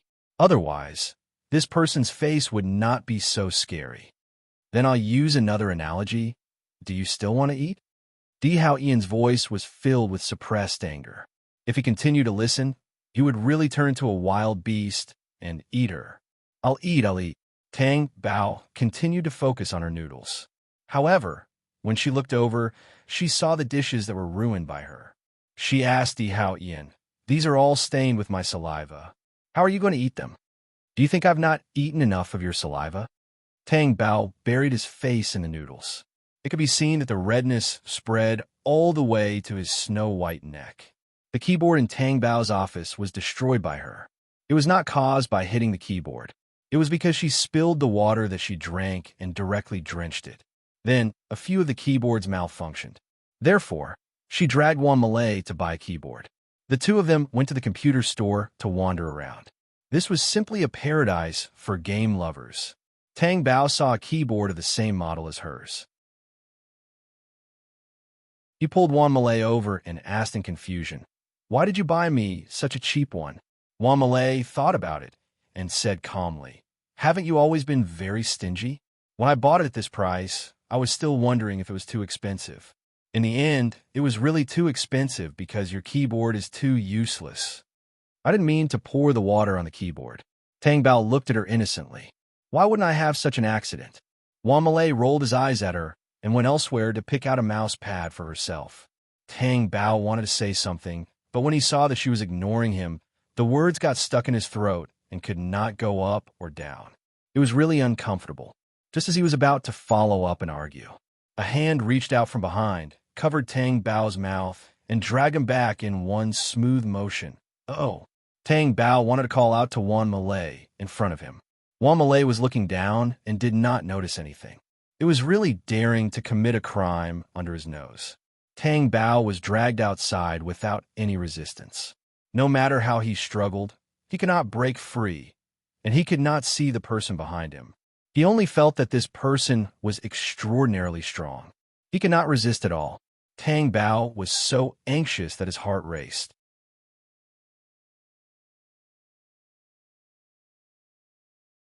Chapter 149. What was he trying to do? Kidnap? Blackmail? Should she not have married Di Haoyan? She was terrified of the world of the rich. Who would be able to handle being kidnapped at the drop of a hat? I should have come to find you that night. Why did this voice sound so familiar? Just as she was thinking, the hand covering her mouth loosened. Tang Bao turned around and her face darkened. Gu Linshan looked at her calmly, without a trace of guilt or discomfort for his overbearing behavior. Gu Linshan, you're crazy. Do you have nothing to do all day long? So you're trying to sneak up on me? Tang Bao almost jumped up. Gu Linshan looked at her angry face and said calmly, Why did Di Haoyan marry a piece of trash like you? I'm not a piece of trash. Tang Bao shouted and seemed to sense that something was wrong. You're right. Tang Bao tried to calm herself down. Words spoken were like water spilled out of water. So she added, You're even more of a piece of trash. Gu Linshan looked at her indifferently and said, I'm going back to the Middle East. Tang Bao asked curiously, What does your going back to the Middle East have to do with me? I'm inviting you. It was an invitation from the cold boss. I'll never go to a place with beautiful women in troubled times. Tang Bao thought to herself, was she crazy? Going to the Middle East? She heard that people there killed people without batting an eyelid, and human lives were like grass. She wondered what business Gu Linshan was doing there. But judging from his temperament, he was definitely not a good person. Gu Linshan glanced at her coldly and said as he walked past her, Not necessarily. The corner of his black suit jacket was slightly lifted by the wind, and his aura made Tang Bao instinctively take a step back. She watched Gu Linshan get into the car until the car left. Tang Bao's face was full of repulsion. Could she not interact with this person? This person was really strange. Why was he always targeting her? Could it be that she resembled him in some way? Tang Bao rubbed his chin, unable to comprehend the situation. Tang Bao saw Wan Malay rushing over angrily. He stood in front of her and asked, What are you doing here? I've been looking for you for a long time. I thought you were kidnapped. Tang Bao stared at Wan Malay in shock. Did I hit the nail on the head? Tang Bao retracted his surprised gaze and shook his head. No, I thought the smell of rubber in the computer store was too strong, so I came out to get some fresh air. I think I saw Gu Linshan's car just now. Did you see it? No, I didn't see him. Tang Bao clearly wanted to distance himself from Gu Linshan. Looking at Wan Malay's thoughtful expression, Tang Bao did not feel good. Why did Wan Malay like Gu Linshan? That was obviously not a good thing. If they were really together, would Wan Malay be happy? Tang Bao finally understood now. At that time, Tang Qishan did everything he could to make her leave Di Haoyan. At first glance, Di Haoyan was the kind of man who could not be controlled. He was afraid that if she married him, she would be bullied, suffer losses, and be unhappy. Only now did she understand how he felt. If she had understood it back then, she would not have quarreled with Tang Qishan. She did not even have the time to say sorry to him before he left her. Tang Bao? Tang Bao came back to his senses. What's wrong? I'm thinking, am I not a thing? This question, you're actually hesitating? Tang Bao could not believe it. If I answer too quickly, it'll be, you're a thing. Do you want to hear it? No. You have to let me think about it. Don't think about it. It must be the kind that's especially outstanding. Wan Malay had a doubtful look in her eyes. Tang Bao's 4 words made her withdraw her doubtful gaze. Birds of a feather flocked together. She did not know if it was Gu Linshan's words that made her sensitive, so she asked Wan Malay that way. On the way back, when they passed by the supermarket, Tang Bao's gaze could not help but linger. She did not even know if this supermarket was among the ones she had stolen from. She also felt that she had stolen from all the supermarkets. Of course, she knew that this kind of behavior was very bad. She wanted to control it, but she understood that this was a psychological illness. Di Hao Yin did not mind, but she did not want to be so unbearable. If someone knew that Di Hao Yin's wife was a thief, what would they think? Was it excusable for people to care about whether or not it was because of biological reasons? Of course not. After work, Tang Bao said to Wan Malay, I have something to deal with, but I don't want Di Hao Yin to know. So when I call Di Hao Yin later, I'll tell him that I want to go shopping and have a meal with you. Okay. What do you have to deal with that you need to hide from Di Hao Yin? Tang Bao thought to herself, not only do I have to hide it from Di Hao Yin, but I also have to hide it from you. It's just a private matter. I'll go back after I'm done. It's settled then. Tang Bao took out her phone and called Di Hao Yin. Her slender fingers were placed on her lips, and she gestured for Wan Malay to keep quiet. Di Hao Yin, Wan Malay insisted that I go shopping and have a meal with him. I'll go back later. Wan Malay. Tang Bao glanced at Wan Malay, stood up, and ran outside to answer the call. She did not want Wan Malay to see her being oppressed by Di Hao Yin. How useless was that? Why don't you let me go? I'm just going shopping with my friends. I'm not doing anything else. Tang Bao was dissatisfied. What are you going to buy? Clothes.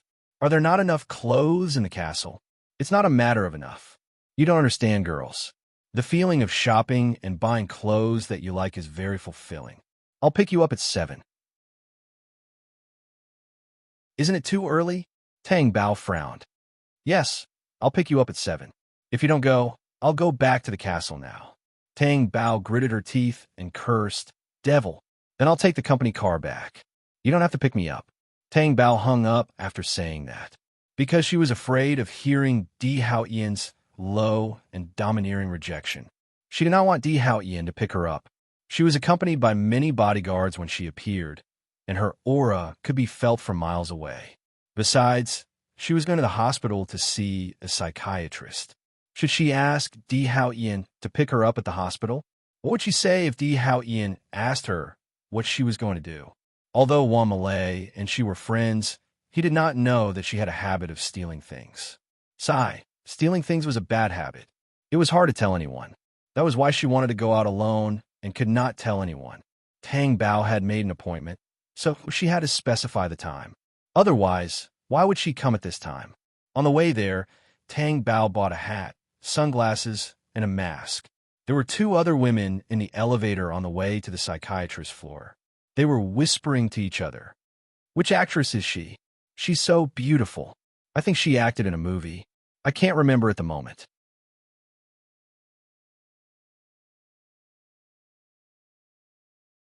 Chapter 150. Now, Tang Bao felt that she had added another problem to her psyche.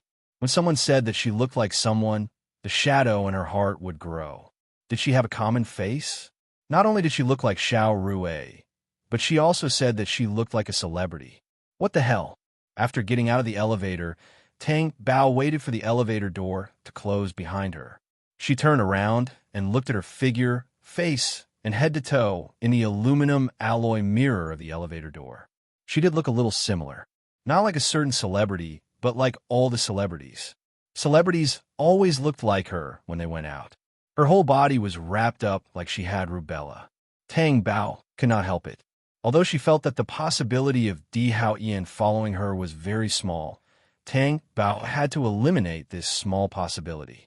Based on the lesson learned from the past, she felt that it was necessary to dress up like this. If Di Hao Yin suddenly appeared in front of her, she would not be able to hide. However, Tang Bao's awareness was still too small. If Di Hao Yin really appeared, would she be able to escape? She arrived at the doctor's consultation room. The doctor with white hair and glasses looked like a very experienced person with a lot of experience in psychology. He also looked quite kind, which made Tang Bao's mood slightly relax. Please tell me about your symptoms, the doctor said. Tang Bao first looked around as if she was worried that someone would hear her. Seeing her sneaky look, the doctor said, "Don't worry. The patient's privacy will never be revealed." Indeed, there was not even an assistant in the consultation room. There was only one doctor. It's just that when I'm nervous, scared, or under pressure, I steal things. Then tell me about the circumstances under which you stole things every time. Be specific. The first time was when I was in high school. I was afraid that I wouldn't be able to get into university, so I went to the supermarket to steal things. The second time was when I learned that my father had a car accident, so I went to the supermarket to steal things. The third time was when my father was seriously ill, and I stole people's wallets in the hospital. The fourth time was when I learned that my father might have died, so I stole things from the supermarket. That's all. It seems that you don't care about who or where you steal things. Yes. Doctor, is my illness very serious? Don't worry. As long as you cooperate with the psychotherapy, you'll get better. The biggest characteristic of a psychiatrist was that they wouldn't add more burden to a person's flawed psyche. That would only worsen the patient's condition. That's good. Tang Bao heaved a sigh of relief. She had never thought of looking at this kind of disease before, but she was also afraid that it would get worse. Besides, she had other people to consider. May I ask if your mother is still alive? The doctor asked as he wrote down her description. Does she know you have this habit? My mother passed away many years ago. The doctor looked up and asked, How did he pass away? Sick. How old were you? When I was 10 years old. Are you close to your mother? Of course. That's it. You would only steal things because something happened to your loved ones. It could be said that under normal circumstances, your nervousness wouldn't cause you to steal things. So I want to ask, when your mother was sick, did you steal anything? Tang Bao recalled what happened when she was about 10 years old and shook her head. I don't remember stealing anything. I remember that the first time I stole something was during the college entrance examination. Were you stimulated? No. So, during the college entrance examination, you suddenly couldn't control yourself and wanted to steal things. Yes, I couldn't control myself. If she could control herself, she wouldn't have come to see a psychiatrist. She could have cured herself. Tang Bao looked at the doctor, who was writing quickly, and asked again, Doctor, is it difficult to treat me? Psychological diseases are inseparable from external factors. There are stimulants, desires, and lack of love. In other words, there are 3 kinds of stealing. The first kind is the behavior of stealing because you're not satisfied with material things and want to get something for nothing. The second kind is when you're stimulated by external events and want to use the tension of stealing to cure the uneasiness in your heart. It's like fighting poison with poison. The third kind is when you want to steal something to attract someone's attention. The second kind, but you said that you were not stimulated. This is a psychological disease that is stimulated. Tang Bao's heart was burning with anger. She stared at the doctor. Are you sure he's not a quack? Do I need to hide my illness from you? If I hide my illness, I won't come. But what he said made sense. She was definitely not the desire type, so she was left with a lack of love. Do I lack love? Tang Bao asked herself. It doesn't seem like it. Sometimes, people with psychological diseases don't realize their problems. It's like a mental patient who says that he's not sick. Sometimes, the effects of the illness were imperceptible. Are you afraid that you won't do well in the college entrance examination because you're worried that your family will blame you? Yes. Tang Bao was afraid that her father would scold her. Then, Zhou Xiangting and her mother would be even more proud. She stole because of Tang Qishan. In that case, was it really caused by a lack of love? Now that your father has passed away, you can see if you will still steal in the future. If you don't steal, then you'll be cured. Tang Bao walked out of the consultation room, still in disbelief. She really wouldn't steal anymore. The elevator door opened, and a woman walked out with a bag on her arm. Tang Bao's eyes followed her. She didn't have any desire to steal. She even despised her. She really couldn't understand why she couldn't control herself when she stole. If she understood, she wouldn't have to see the doctor. She hoped that the doctor was right and that she would be cured. For some reason, Tang Bao always felt that the second situation was very similar to hers. But she hadn't been stimulated. Sigh, don't think about it. Let's listen to the doctor. The phone on his body rang. Tang Bao took out her phone as she entered the elevator. She saw that it was Di Hao Ian. She looked at the time. It wasn't even 7 o'clock yet. Why was he looking for her? People with a guilty conscience didn't want to answer the phone. It was as if Di Hao Ian's dark eyes could see through her if she answered. She answered, "What is it? There's still half an hour before 7 o'clock. Where are you? I'll pick you up. Didn't I say that I'll take the company's car back? I'm already on my way." Tang Bao gnashed her teeth in anger. Did this person hear what she said or not? Did he automatically ignore it? I'm at Luxury Street. After Tang Bao hung up the phone, she wished that the number on the elevator would jump from 6 to 1. After getting out of the elevator, Tang Bao ran out of the hospital. As she ran, she took off her hat, glasses, and mask and threw them into the trash can next to her.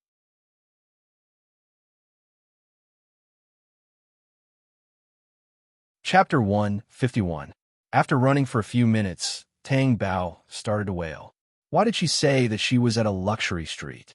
Couldn't she have found a place closer? Tang Bao felt like she was going crazy.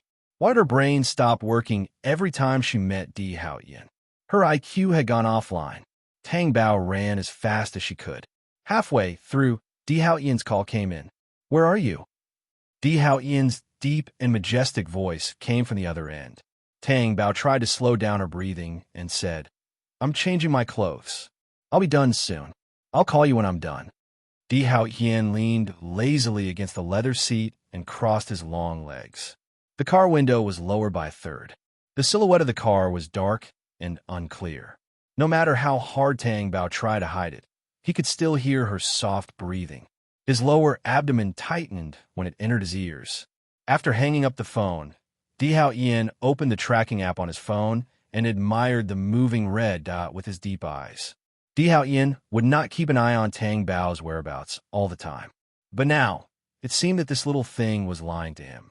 Tang Bao saw Di Hao Ian's car from afar. She stopped running and walked slowly while calming her heavy breathing. Her small hands covered her beating heart. When she reached the car, Tang Bao deliberately walked in front of Di Hao Ian in a leisurely and calm manner. The car door was open. He Ju stood aside and looked straight ahead. Tang Bao looked at He Ju's face first, then at Di Hao Ian's. Di Hao Ian looked at her without changing his posture. His eyes were calm. "I was trying on clothes. Sorry to keep you waiting," Tang Bao said as she climbed into the car. "You were alone?" "Yes." "You didn't buy any clothes?" Tang Bao blinked her watery eyes and tried her best not to look so abnormal when she was lying. "That's because she doesn't like him. Besides, what kind of clothes can you buy an hour?" Di Hao Ian stared at Tang Bao without saying a word. The pressure was so strong that Tang Bao could not bear it. He swallowed his saliva unconsciously. Not telling the truth, Di Hao Ian asked indifferently. It was like asking a pet in a cage if it wanted to run away, and the pet became even more flustered. "What truth? What I said just now was the truth. That was how you looked when you were lying." Tang Bao's heart skipped a beat. What did she look like when she lied? Was Di Hao Ian able to tell at a glance? Or should I get someone to investigate now? Di Hao Ian's dark eyes were deep and sharp as he stared at the uneasy little face. Tang Bao was frightened. If she let Di Hao Ian investigate, wouldn't he be right? She was furious. She did not know if marrying such a powerful man was a good thing or a bad thing. He knew everything. There was no privacy at all. "If I were to investigate, I would tie you up directly." Di Hao Ian's cold eyes were dangerous. "Tie me up for what?" Tang Bao did not expect there to be something more perverted, but she also could not imagine what Di Hao Ian was going to do. "What do you think?" I don't know. Why are you blushing if you don't know?" Di Hao Ian's dark eyes shone with a devilish light. Tang Bao immediately covered her face with her two small hands and shouted, Don't talk nonsense." She did not want to do this, but Di Hao Ian's eyes made her think of the worst. Although she felt that it was really scary and perverted, her thoughts were seduced by Di Hao Ian's eyes. "He Ju, go investigate. Di Haoyan's voice was authoritative. Tang Bao was shocked and immediately said, "Okay, okay, I'll tell you." Her little face was angry and her mouth was pouting. She looked very unhappy. Di Haoyan's eyes were calm and he was ready to listen to her. I want to see a psychiatrist." Di Haoyan's eyes narrowed and his dark eyebrows furrowed. "Didn't you say it's okay? Why did you go? I can't be like this for the rest of my life. Even if you want to, I don't want to. And it's like a time bomb tied to my body. I don't know when it will explode, and I don't know what to do." Tang Bao looked down and said, "What did the doctor say?" He said, "It might be because I lack love. The things I stole before seem to have something to do with my father, so what the doctor said seems to be right." "In that case, I'll treat you," Di Haoyan said. "Why?" Tang Bao was puzzled. Lack of love. Tang Bao's heart was rippling, and her heart was beating like a deer as she looked at Di Haoyan. Love from family? Or something else? Tang Bao did not dare to think in that direction. Until now, she did not know why Di Haoyan married her. If Xiao Rui, the substitute, was not suspected, but she did not have the courage to ask. What if she was thinking too much? How embarrassing would that be? It was good to be like this now. After thinking about it, Tang Bao smiled at Di Haoyan with squinted eyes. Di Haoyan looked at her beautiful and clean smile, and the corners of his mouth rose uncontrollably. After getting out of the car, Tang Bao realized that they were not going back to the castle. She looked up and realized that they were going to a high-end club. "Di Haoyan, why are you here?" Tang Bao asked. "To eat." Tang Bao pursed her small lips, rolled her watery eyes, and asked, "Di Haoyan, what do you call a man and a woman coming out to eat together?" "It's called a date." Tang Bao could not hide the smugness on her face. She covered her mouth and took the lead in walking forward. The rhythm of her footsteps was messed up, and she suddenly fell forward. "Ah!" Tang Bao instinctively reached out to support herself. Just as she was about to hit the ground, her waist was tightened, and she stopped falling.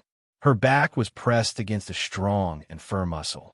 One of his arms was firmly around her waist. That kind of strength was shocking, as if he could lift her up with just one hand. Tang Bao turned her face, and the side of her face was almost touching the tip of Di Haoyan's strong nose. His hot breath blew on her face domineeringly. It seemed to flow along the small blood vessels into the bottom of her heart. Her heartbeat was messed up. "Why are you running?" Di Haoyan's voice was low and hoarse, and there was a strong aura in it. "Because I'm a foodie." Xiao Rui stood far away, hiding in an inconspicuous place, and saw the scene. Her hands hanging by her sides were clenched tightly. He wished he could strangle the eyesore Tang Bao to death. If it were not for Tang Bao, she would definitely be Di Haoyan's woman. Xiao Rui's biggest regret now was leaving Di Haoyan. However, the choice to leave Di Haoyan was not her decision. Xiao Rui did not dare to deal with Tang Bao openly. Just lying on Di Haoyan's bed for Tang Bao to see, she almost died. Tang Bao had just left the company at noon when she was stopped by Xiao Rui. What was wrong with this person? Why did she come to her company? Was she not angry enough last time?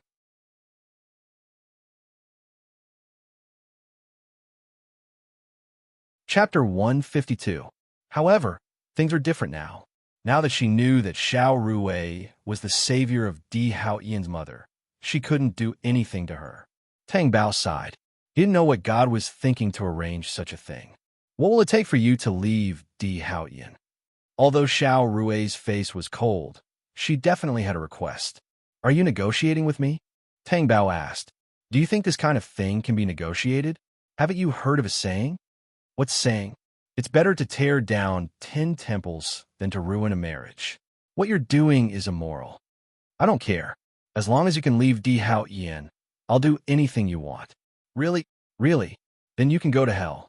Didn't you say you can do anything?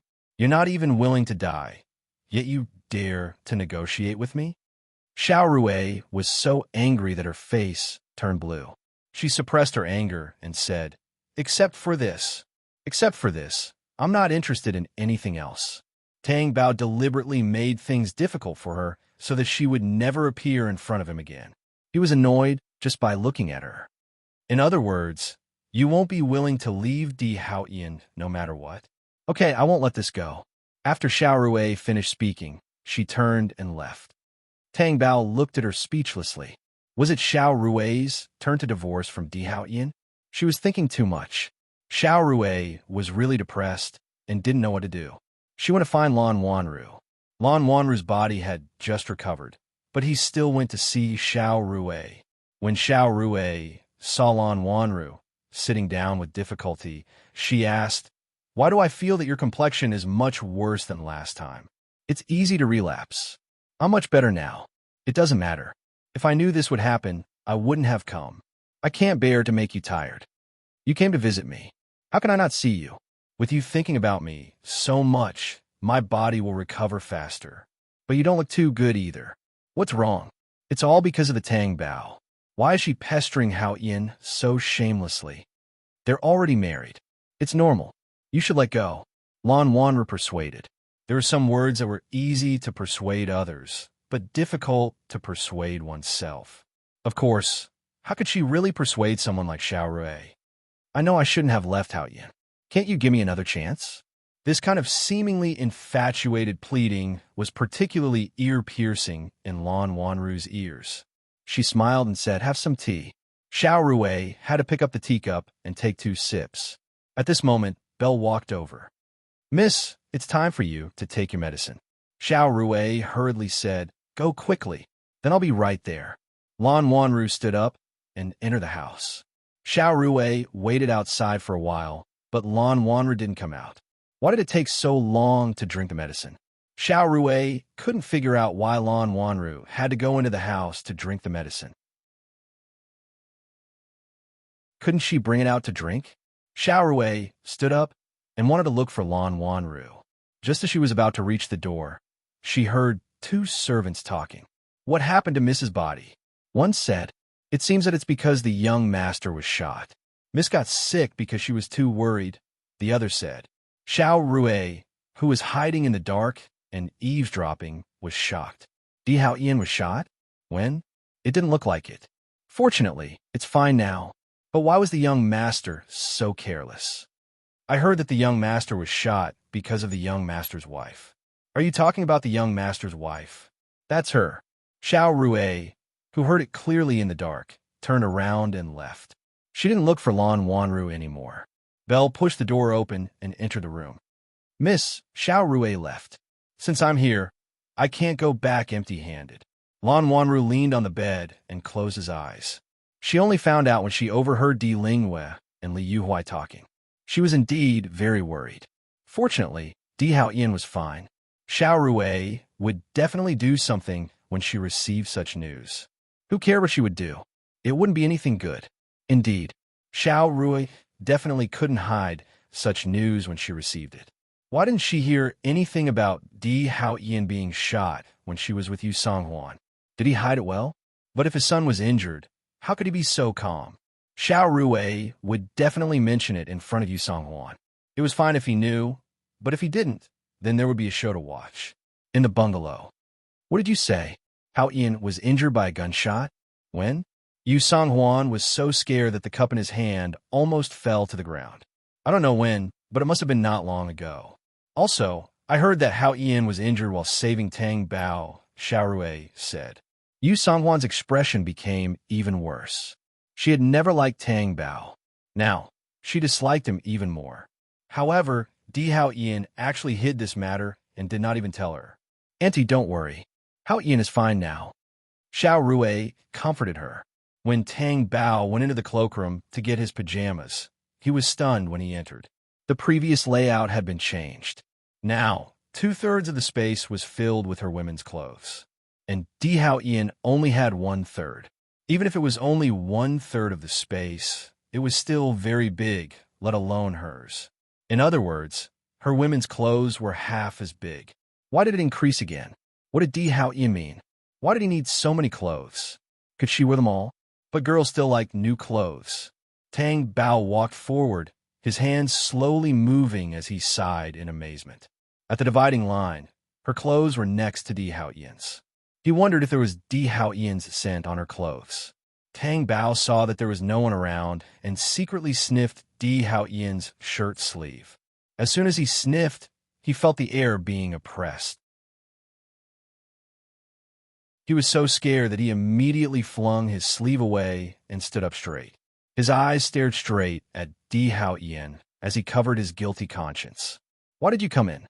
I'm here to get my pajamas. If you want to smell, you can smell me. You can smell me however you want." Tang Bao's face turned red. She was still seen. "Who wants to smell you? You're thinking too much and seeing wrongly." Tang Bao refused to admit it. Then he thought of something and asked, "By the way, why have my clothes increased? So you don't have to go shopping." Tang Bao was stunned. Did he get so many clothes just to prevent her from going shopping? Could this person be any less domineering? "I don't like these. What I like is the Ling brand on the luxury street. They specialize in the style of young girls. I'm willing to buy there. So you don't have to prepare clothes for me in the future," Tang Bao said deliberately. Who asked Di Hao Ian to be so domineering? He actually bought so many clothes just to prevent her from going shopping.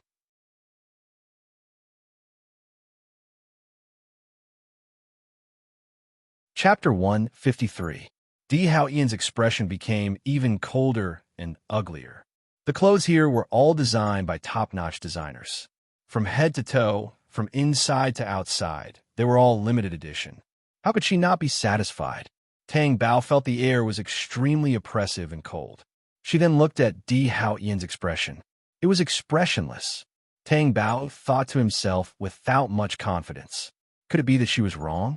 He was too domineering to begin with. Tang Bao thought that even if Di Hao Ian did not change his innate domineering temperament, he would not go too far.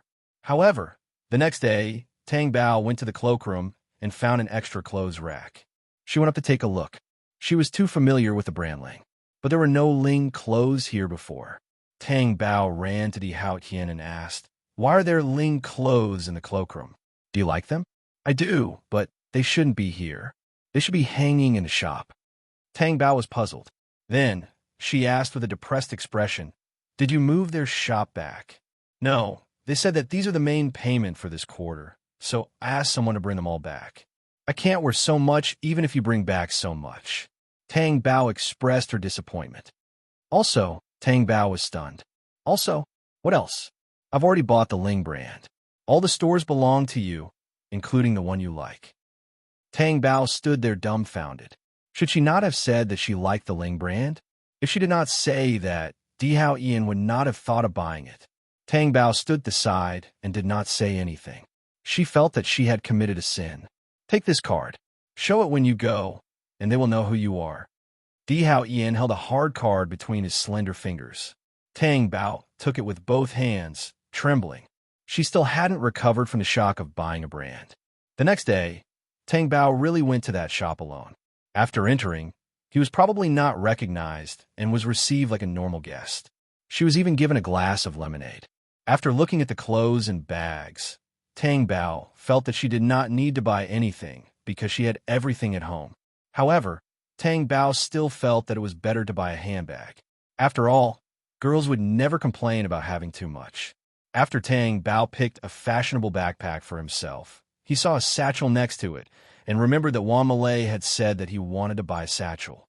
Therefore, Tang Bao chose two of them and went to pay the bill. She showed the card that Di Hao Ian had given her, looking a little embarrassed. If it didn't work, would others think that she was crazy? Then, when the clerk saw the card, his expression immediately changed. Even his smile became cautious. "Hello, you don't need to pay." Tang Bao pointed at the door. "Then I'll leave." "Yes, please take care." Tang Bao picked up the bag and ran away. She ran out of the shop and looked back several times. She really could not believe that she owned this brand. However, she had to admit that it was quite a good feeling to buy something without paying and be able to leave after taking it. In the past, Tang Bao often visited this shop, but she had never bought anything. It was expensive.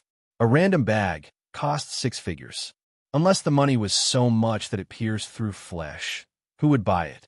Tang Bao felt that he was pleasantly surprised, as if he had become a phoenix. and a golden phoenix. Back in the office, Tang Bao put the bag on Wan Malay's desk.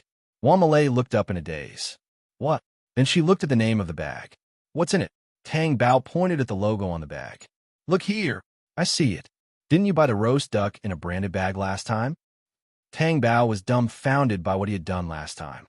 After returning to reality, he said, "It's not food in it. It's a gift for you." Roast duck? Can you not mention roast duck? I've only eaten it once. Tang Bao felt a headache coming on. Then let me see what you bought for me. Wan Malay saw Tang Bao's serious expression and stood up to rummage through the bag. When she took out the bag, she was shocked. This is for me? Yes, you like it, right? I like it, but do you know how expensive this bag is? I can't take it. Why?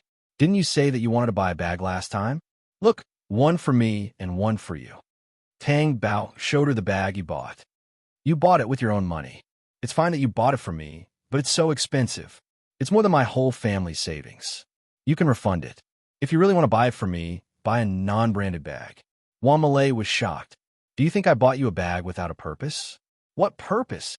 To make you work for my company. Tang Bao said. Do you think I'm not working for you just because you didn't buy it for me?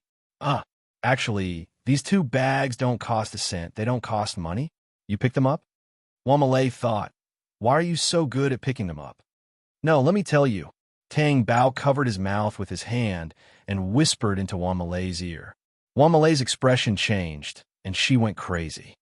I want to get married too. Let me get married quickly. You have to find a boyfriend before you can get married. Tang Bao kindly reminded her. Wan Malay's face instantly fell, because she didn't even have a boyfriend now. Because of the gunshot wound, Yu Songhuan personally went to the castle. His face was solemn and angry. The servants didn't know what was going on and could only wait for Di Haoyan to come back. Di Haoyan's tall figure got out of the car, and his face was cold. Lian said, Young master, old madam is waiting for you in the side hall. The young master walked into the side hall, and Yu Songhuan immediately looked at Di Haoyan anxiously. He sized him up and asked, When did you get shot? Who told you? Di Haoyan's eyes darkened, and he sat down on the sofa. The coldness emitted from his body made his expression cold. Why do you care who told me? Why did you hide this from me? Who the hell did it? We haven't found out what happened to your father yet. If anything happens to you, I won't be able to live anymore. After Yu Songhuan found out about it, she didn't want to eat or drink. She was especially scared. Di Minglan was the pain of her life. She didn't want anything to happen to him again. It's not serious. I'm fine. Yu Songhuan saw Di Haoyan's indifferent attitude, and his face immediately turned cold. I think it's because of Tang Bao. Di Haoyan frowned slightly. It has nothing to do with her. How is it unrelated? You used to be fine, but after you married her, something happened to you. I think it has a lot to do with it. Tang Bao was in a good mood today and came back early. Just as he entered the hall and was about to pass by the side hall, he heard people talking inside. It was a woman's voice.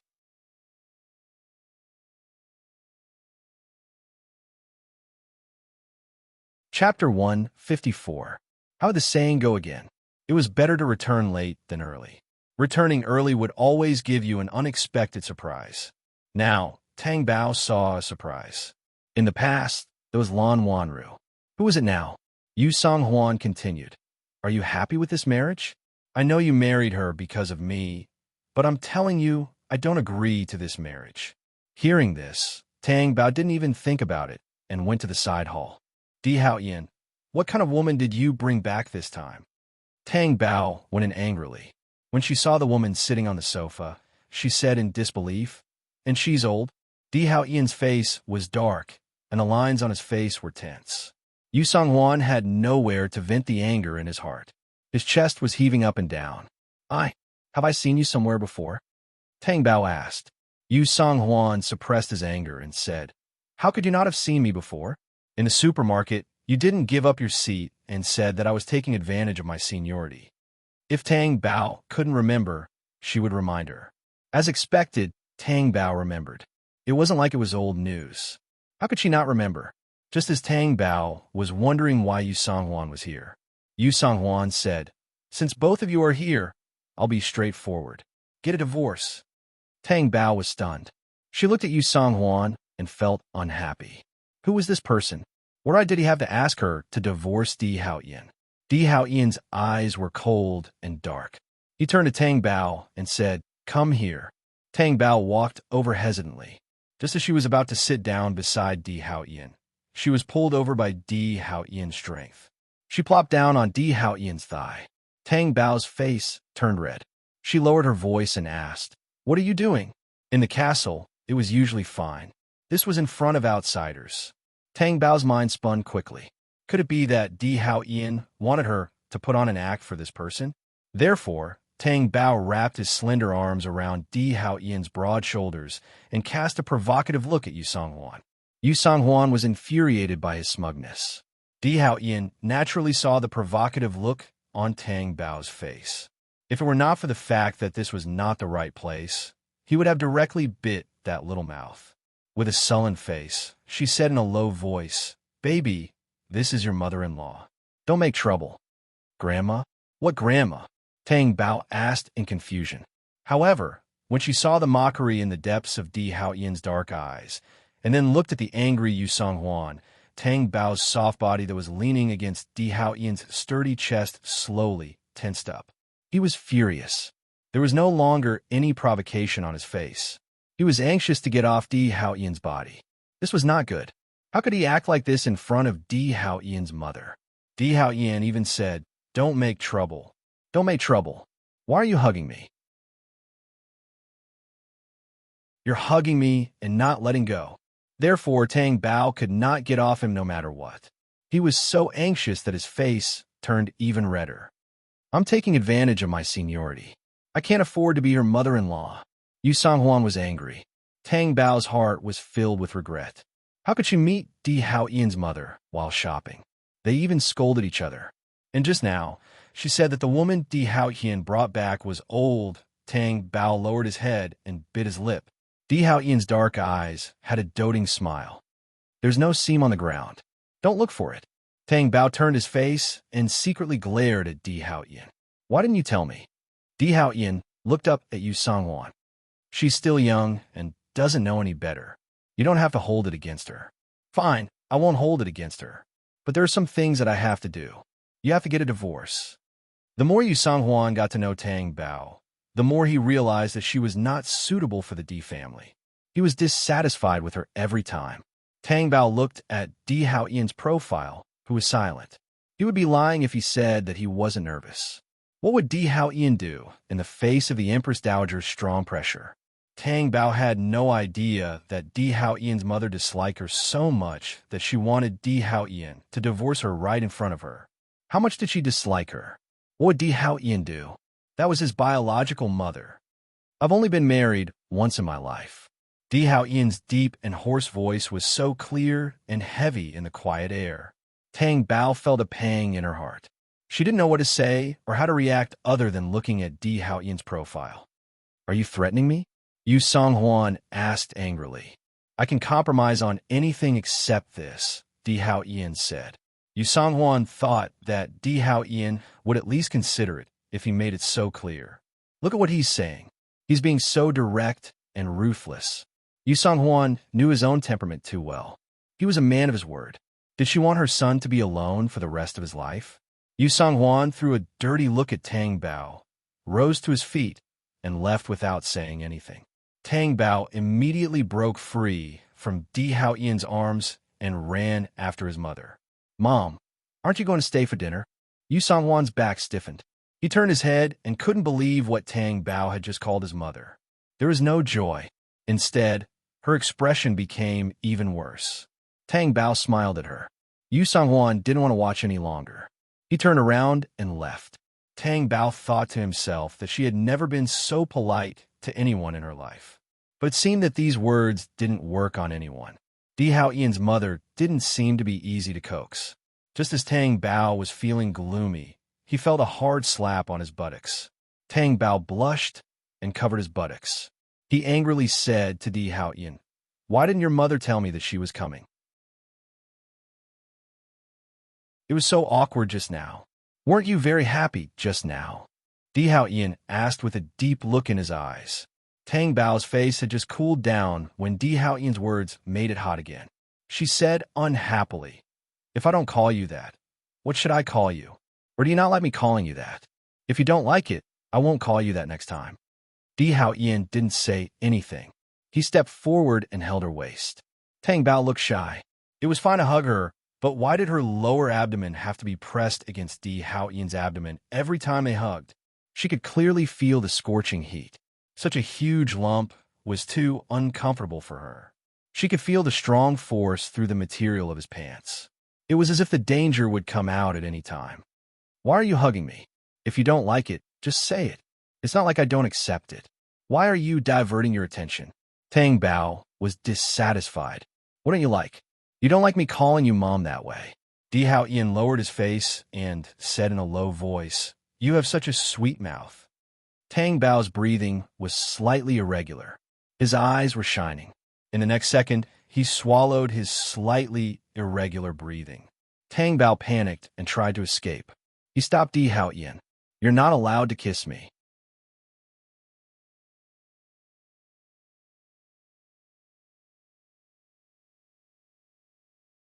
Chapter 155. I'm angry, so you're not allowed to kiss me. Make me a cake. Tang Bao's slender body hid outside the kitchen door, and her small head poked in. Di Haoyan rolled up his sleeves, revealing a section of his strong arm. The way he made a cake for her was really sexy, especially when he exerted force on his arm. The lines of his muscles could be seen tensing up. Bewitching. Lian was next to her like a living manual, explaining step by step. After all, Di Haoyan had never made a cake before. A person like him, who was born into a noble family, had never even entered the kitchen. Tang Bao raised her phone and took a picture of Di Haoyan making the cake. That was not enough. She even ran in and took pictures of Di Haoyan's face. Di Haoyan's cold and serious expression made Tang Bao happy. Happy? Di Haoyan looked down at her with his long and narrow eyes. "I'll tell you when you're done making the cake." Tang Bao pursed her lips and smiled. Tang Bao had taken enough pictures, so she rested her face on her hands and watched. Di Haoyan's dark eyes reflected Tang Bao's expectant little face, and he reached out to stroke her tender face. Tang Bao's face was slightly hot, and she glanced at Lian, who was beside her, looking down. She still shyly slapped Di Haoyan's big hand away. Di Haoyan did not tease her anymore and withdrew his hand.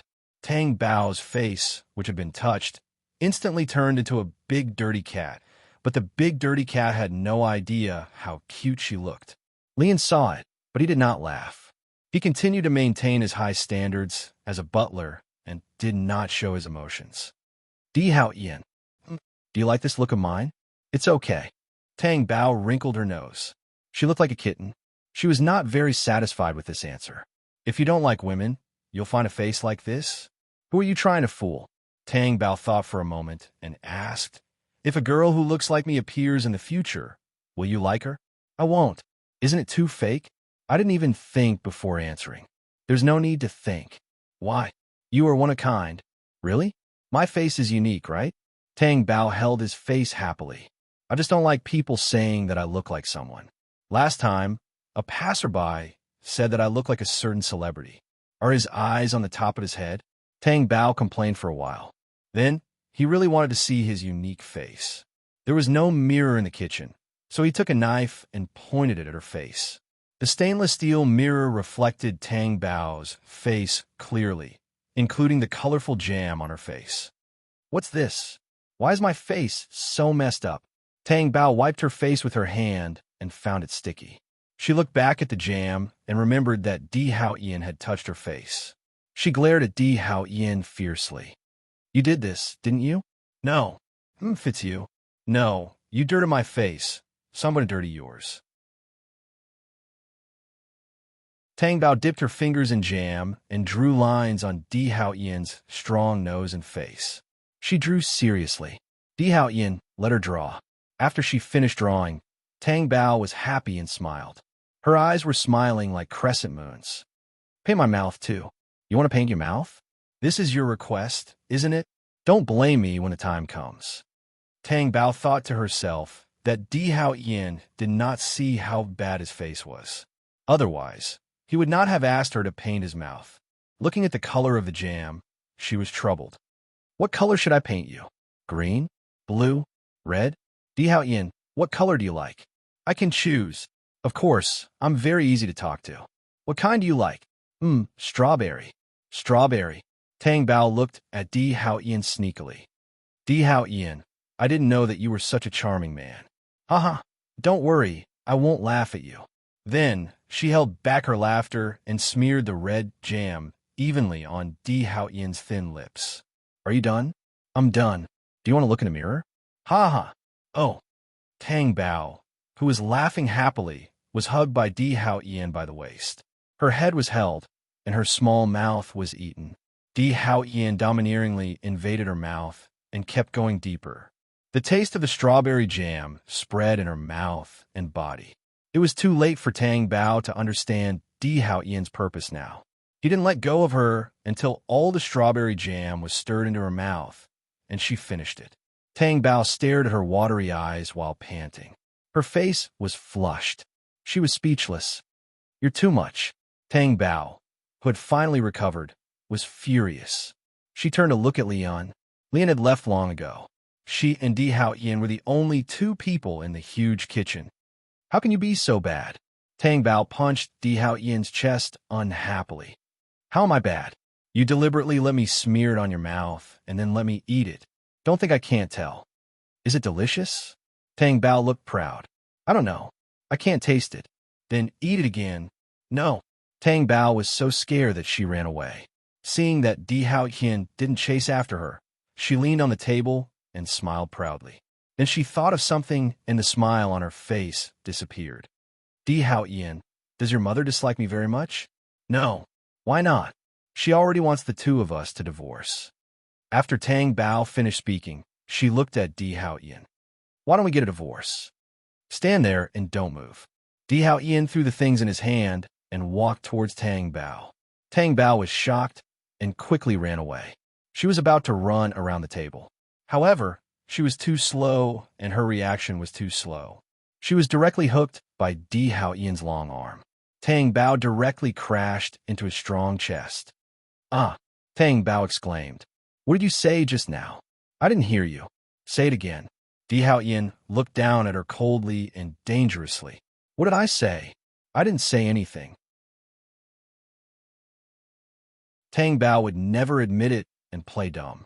If she admitted it, she would be done for. You didn't say it? Di Hao Yin looked at her coldly. Okay, I said it. But what your mother said is true. Do you dare to say that your mother didn't say it? Tang Bao pouted. You only heard what she said and didn't hear what I said? Tang Bao's face was slightly hot, and her heart was beating like a fawn. Her two watery eyes were as innocent as a fawn's. Tang Bao's slender fingers picked at the buttons on her shirt, as if they were digging into Di Hao Yin's heart. It was itchy, and his dark eyes deepened. It's right for her to be angry. She didn't know when I married you. I only told her later, Di Hao Yin said.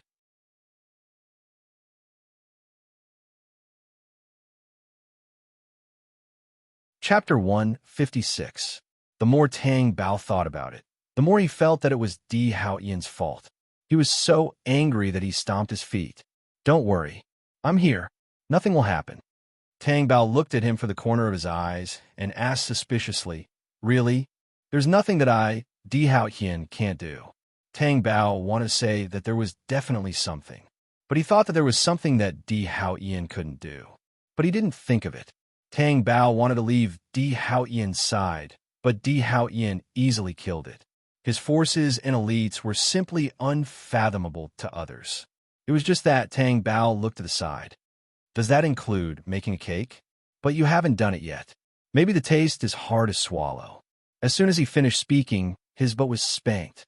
Tang Bao blushed and angrily said to Di Hao Yin, who had turned around to make the cake, Why do you always spank my butt? I'm not a child. My parents didn't even spank my butt when I was young. No. Did you wash your hands clean? Is there jam on my butt?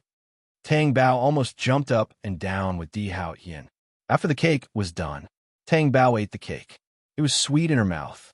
The sweetness went from her mouth to her stomach, and then to her heart. It was so strange. Her stomach and heart didn't have a sense of taste. Why could she feel it? But eating the sweet cake made her think of something terrible. That was Di Hao Ian. She couldn't just ignore Di Hao Ian's words, right? She was Di Hao Ian's mother after all. She was married to Di Hao Ian, and his mother was her mother-in-law. Did she have to be coaxed? While Di Hao Ian was dealing with Ti's affairs in the study, Tang Bao was alone on the sofa in the room, playing games on his phone. He was absent-minded. He simply stopped playing. He walked out of the room alone. Seeing Zhongli walking over, Tang Bao immediately stopped him. "I need your help with something." "What is it? Do you know how a daughter-in-law can make her mother-in-law like her?" Tang Bao asked. Zhongli was stunned by the question, but thinking of what happened in the afternoon, he didn't find it strange. "Don't you think this is the most difficult problem to solve since ancient times? Do you want to discuss it with Lian?" Tang Bao asked. "This question's, it's useless. Why didn't it work?" Tang Bao asked curiously. "Min's SSSS isn't on TV's." In the end, they's Az's TV of them's Tang Bao went back to his room and started looking for the TVs that Zhongli had mentioned. The first TV show was about how her husband cheated on her and hid his secret stash of money, and how he felt that it was natural for him to do so. Her daughter-in-law swallowed her anger for the sake of her child, and her mother-in-law didn't like her, so she was bullied. Tang Bao watched the clip and wondered if his wife was crazy. The problem did not lie with her mother-in-law, but with her husband. This was different from the Tang Bao. There was no learning value. The second TV show was about the relationship between husband and wife. However, the mother-in-law was always causing trouble. Since her husband was in the middle, it was hard for her to behave. She might as well not see him. In the end, the conflict grew bigger and bigger. The wife and mother-in-law fought, and the husband chose to divorce. Tang Bao also felt that it was not like him. He was even less like Di Hao Ian. Di Hao Ian was not a coward. He was definitely the type of person who would not go back on his word. There was a third option that was even better. When his wife quarreled with his wife, the husband helped his mother-in-law quarrel and even slapped his wife. This was also not like Tang Bao and Di Hao Ian. Tang Bao could not be bothered to watch it anymore. He leaned lazily on the sofa. Although it was not like him, the divorce was related to his mother-in-law. Tang Bao could not help but sigh. She had to start fighting with her mother-in-law at such a young age. Why was her life so bad? "Why are you sighing?" Di Hao Ian's tall and straight figure entered the room. His innate aura was noble with a hint of cold arrogance. Even his gaze was oppressive. "Nothing. I just couldn't find a good TV." Tang Bao did not intend to tell Di Hao Ian what he wanted to do. He would definitely not let him do it. He was a domineering demon. "Have you taken a shower?" Di Hao Ian's low voice was dangerous. "Yes. Didn't I say that we could take a shower together when I go back to my room? I've been waiting for you for a long time. You're the one who didn't come back. How can you blame me?" Tang Bao's eyes flickered. Of course, she did not want to take a shower with Di Hao Ian. That was why she wanted to take a shower as soon as Di Hao Ian came out of the room. Taking a shower with this person was unruly. He said that he wanted to help her take a shower, but in fact, he wanted to touch her. "Take a shower again." Di Hao Ian's voice was low and majestic. Why? Why? Tang Bao was unhappy and jumped up from the sofa. "I have the final say."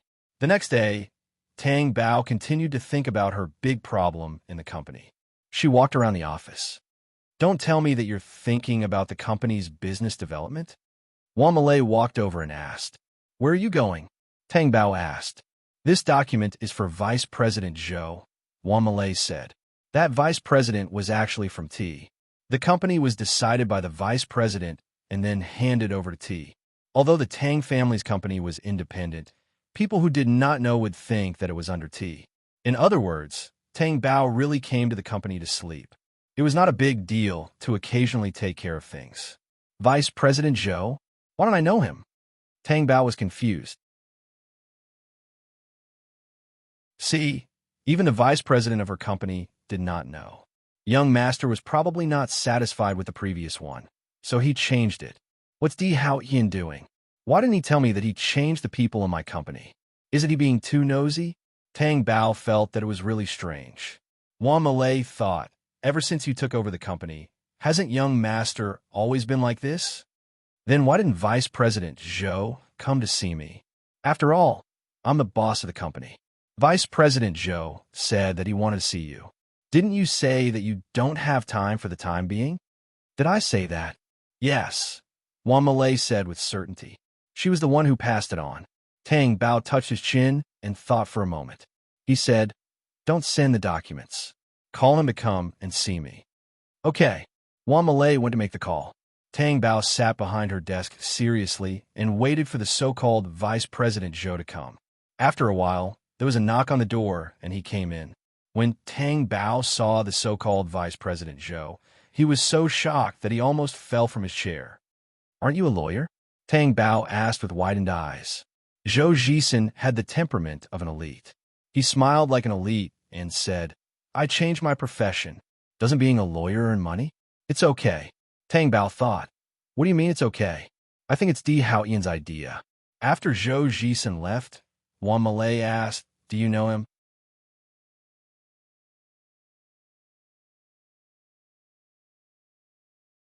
Chapter 157. He's omnipotent, isn't he? A lawyer can be a vice president? Juan Malay was surprised. I think it's new too. Tang Bao frowned. Seeing that Juan Malay was going to work again, she quickly pulled her back. Let me ask you something. Hurry up and tell me. Don't delay my work. This was a rare phenomenon of a subordinate despising her superior. I want to deal with someone. You walked here for a long time just now because you were thinking about this. Yes. You want to deal with the young emperor? Then don't think about it. It's not realistic even if you dream. It's not him. Then other than the young emperor, who else would make you spend so much effort to deal with? If you really can't deal with it, just tell the young emperor directly. Then he'll be finished. Finished? What do you mean? That's Di Hao Ian's mother. Is she easy to deal with? Why do you want to deal with his mother? It's a long story. Tang Bao told Juan Malay the whole story and asked, is she difficult to deal with? I'm thinking of a way to coax her now, make her happy, and then make her like me. Wow, you're really a member of the D family now. You're starting to think of ways to make your mother-in-law happy. Then I'm already married to Di Hao Ian. I can't make the family awkward, right? I'm thinking on the bright side. Besides, won't you have a mother-in-law in the future? There's no harm in thinking about it now. Tang Bao looked at her sideways. Then how do you want to coax her? I've thought of spending money to buy something for her, but it seems that she can't lack those things. She can buy them herself. Why don't I do some housework for her? Don't all mothers-in-law like hard-working daughters-in-law? Forget it. The more you sweep the floor in the dormitory, the dirtier it gets. When I asked you to boil water, you almost boiled the kettle dry. When you cleaned the toilet, you broke the toilet. Are you sure you want to do that? I'm afraid that after you do the housework, the young emperor's mother will dislike you. What is it? She hates you. Then I'll cater to her preferences. But what is she like? I heard from the housekeeper that Di Hao Ian's mother is a Buddhist. Am I supposed to buy a bodhisattva for her? Tang Bao said in distress. You might as well build a temple for her. Is that okay? Tang Bao asked. Are you serious? If you're not serious, why are you talking about it? In the afternoon, Tang Bao called the castle and asked Zhang Li to accompany her to visit Yu Songhuan. Zhang Li agreed. However, when it was time, Zhang Li still hadn't arrived. He called her cell phone and found that she seemed to be working somewhere else. Don't come over. I'll go there to find you. It's on the way anyway. Tang Bao did not ask why Zhang Li had come out to work. Didn't he say that he would accompany her? Tang Bao saw from afar that Zhang Li was talking on the phone. He seemed to be quarreling with someone. He didn't look good and was very angry. Tang Bao had never seen Zhang Li like this. When he saw her coming, he quickly hung up the phone. Young madam, you're here. Shall we go over now? Are you okay? I'm fine. Zhang Li quickly put his cell phone in his pocket. When the two of them were about to get into the car, a man walked over like a rascal and glanced at Tang Bao's body. Oh, you're not bad looking. When he saw Tang Bao's chest, his eyes lit up. You're so well endowed. I like it. Zhang Li immediately stood in front of Tang Bao and was frightened. What are you doing? Go away. Why are you in such a hurry? Didn't you say that I'm here to return the money? Aren't I here now? Tang Bao, who was being protected at the back, was surprised. Someone Zhongli knew? How could Zhongli know such a person? He didn't look like a good person. Then where's your money? Why don't you lend me some more? When I recover my capital, I'll return it to you with interest. Zhang Chao, do you have to live like this? Zhongli was angry. How am I living like this? Aren't you working for Di Hao Ian, the king of D City? This amount of money is just a drop in the ocean for him. Zhongli came out today to accompany Tang Bao and didn't want to talk to him about this here. He also didn't want to delay Tang Bao's business. Young madam, let's get in the car first, Zhongli said. When Zhang Chao heard this, his frivolous face immediately smiled. So this is young madam, young master's wife? I'm sorry, I didn't recognize you just now. Please don't take offense. Young madam, ignore him. Let's get in the car. Tang Bao turned around and got into the car. In the car, Tang Bao asked, who is this? It's my younger brother. Zhongli couldn't say it out loud. Your younger brother? He asked you to borrow money? Zhongli nodded and found it even harder to say it out loud. Did you lend him a lot of money? Zhongli nodded again. I gave him all my savings. After that, I borrowed some money from Lian. However, he blocked it all. I originally wanted to return Lian's money first. Who knew that he wanted to borrow money again? He must have gambled again. Zhongli was really angry and hateful to have such a younger brother. He hoped that he would turn over a new leaf. He didn't expect that it was useless. How much did Lian lend you? Tang Bao was suddenly curious. 500,000. That much. Tang Bao was surprised. Seeing Zhang Li's silence, he knew that it was true. I couldn't tell. Lian looks like a stingy person, but he actually lent you so much. I regret borrowing money from him. Now, he didn't know how to pay it back. Let me tell you, people who gamble can't be trusted. It's useless no matter how much money you give him. I just couldn't bear to see him being chased by loan sharks. I only have one younger brother. I understand, but Lian is really good to you. Tang Bao sighed. Zhongli didn't understand the meaning of that sentence for a moment. However, Tang Bao didn't say anything else and looked out of the car window. It was as if it was meaningless to say that. They arrived at Yu Songhuan's residence. Tang Bao was directly blocked outside the door. I said, did you talk to old madam? Tang Bao stood outside and asked the servant inside the iron gate. I did. Old madam said she doesn't want to see you. Did you tell her that I have something to say to her? Tang Bao asked. I did. Zhongli said to the servant kindly. Young madam is here to see old madam on behalf of the young master. It's useless to say anything. Old madam won't see you. After saying that, the servant went inside. Hey, what kind of attitude do you think this person has? Tang Bao was dissatisfied. Why don't we go back? Tang Bao was rejected and could only go back. However, she thought that she would come again next time. She would be a fool to believe him. At night, Tang Bao thought about whether to help return Zhang Li's money to Li In first. So, she went to look for Zhang Li. When she walked downstairs, she saw Zhang Li in the distance. Just as she was about to speak, she saw that Lian was also there. She felt that he was hiding in the dark and peeking. The two of them faced each other, and she didn't know what they were talking about. But judging from their expressions, it didn't seem to be something happy. Could it be because of the borrowing of money? Tang Bao stuck out his buttocks and observed in secret.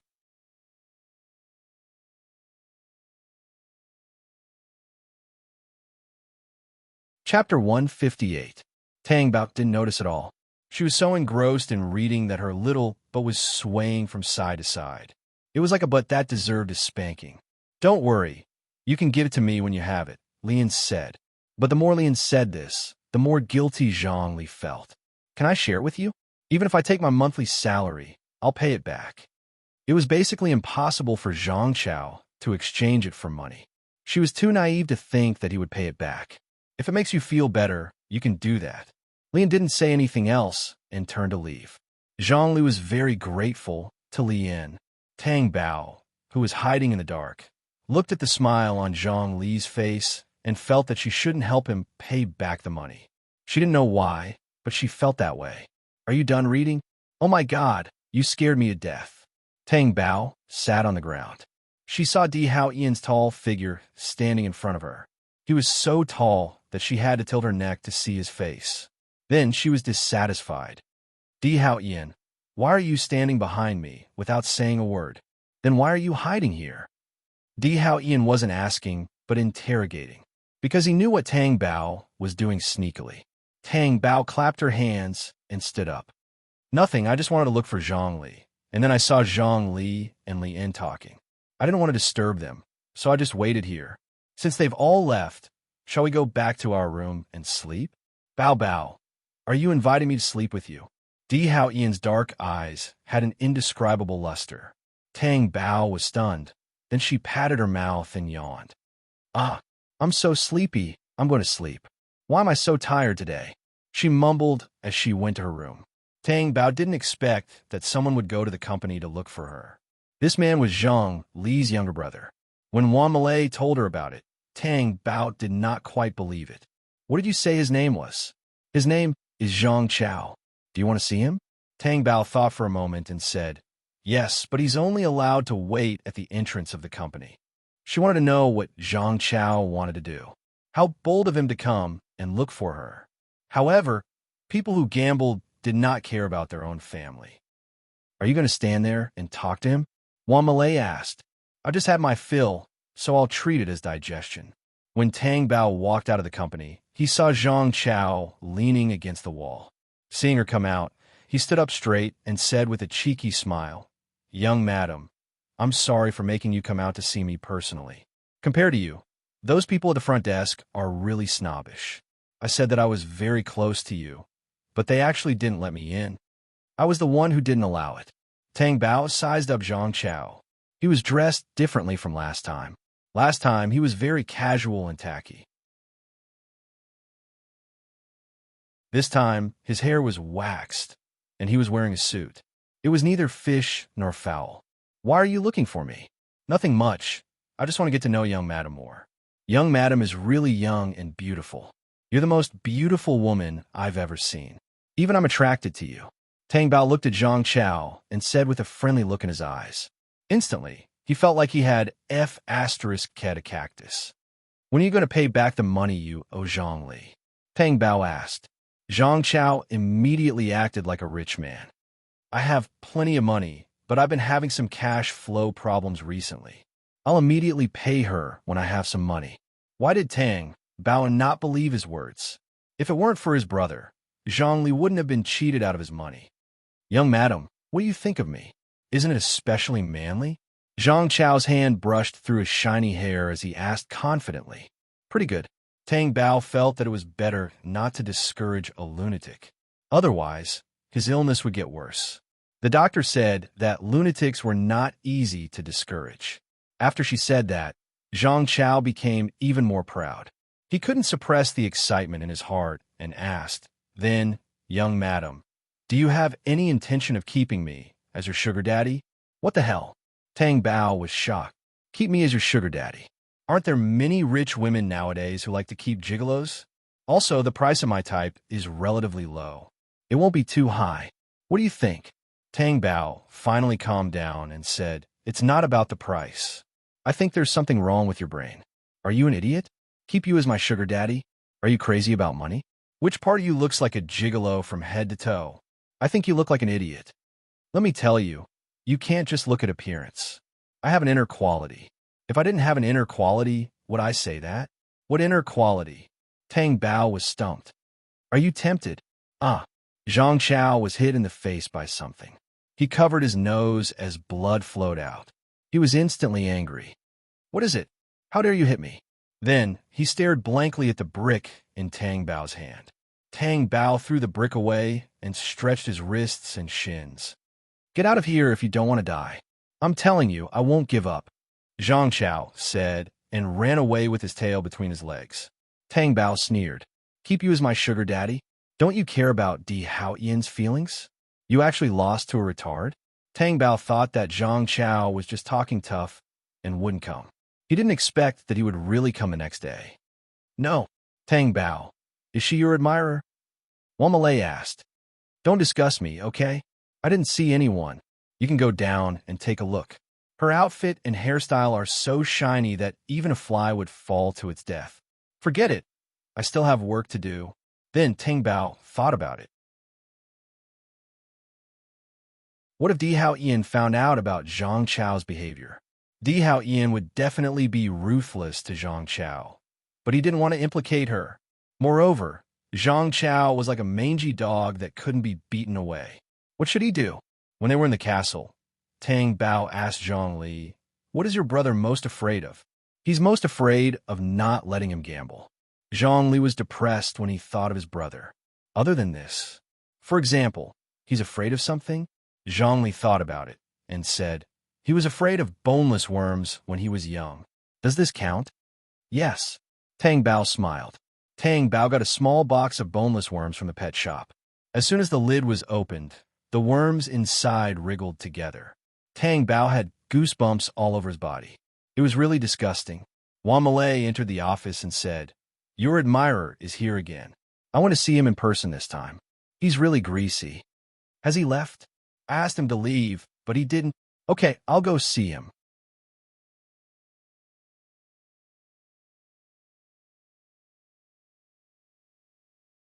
Chapter 159. Zhang Chao changed his outfit again, but it was still a temporary solution. Zhang Chao's eyes lit up when he saw Tang Bao. Then he said arrogantly, "Are you fascinated by my charm, or can't help but come to see me?" I knew it. Tang Bao looked at him expressionlessly as he boasted, "Do you know what my name means?" Tang Bao was stunned. There was a meaning? Zhang Chao, the first letter of pinyin can form president, which means that I will be the president in the future. Tang Bao felt that if he looked at this person one more time, he would want to poke his own eyes out. Turn around. What for? Didn't you want me to support you? You're not willing at all? Why would I? I'm more than happy to do it for you. Zhang Chao turned around with a cheeky smile. Tang Bao shook his head and sighed, then poured the boneless worm from the box onto Zhang Chao's shoulder. Now he really couldn't wait to see Zhang Chao's reaction to wash his eyes. "What is it?"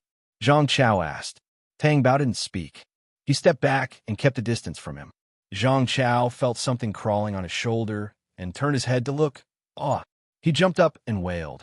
"Worm! Oh! Go away! Oh! Ha ha ha ha ha!" Seeing Zhang Chao jumping and running, Tang Bao laughed. "Let's see if you dare to come again next time." "Haha, this is so funny." Tang Bao's gaze unconsciously fell on the other side. Di Hao Ian's mighty car had stopped there without him knowing. His heart suddenly thumped. The smile on his face suddenly disappeared, and he tensed up as if he was facing a formidable enemy. Shit, he was seen.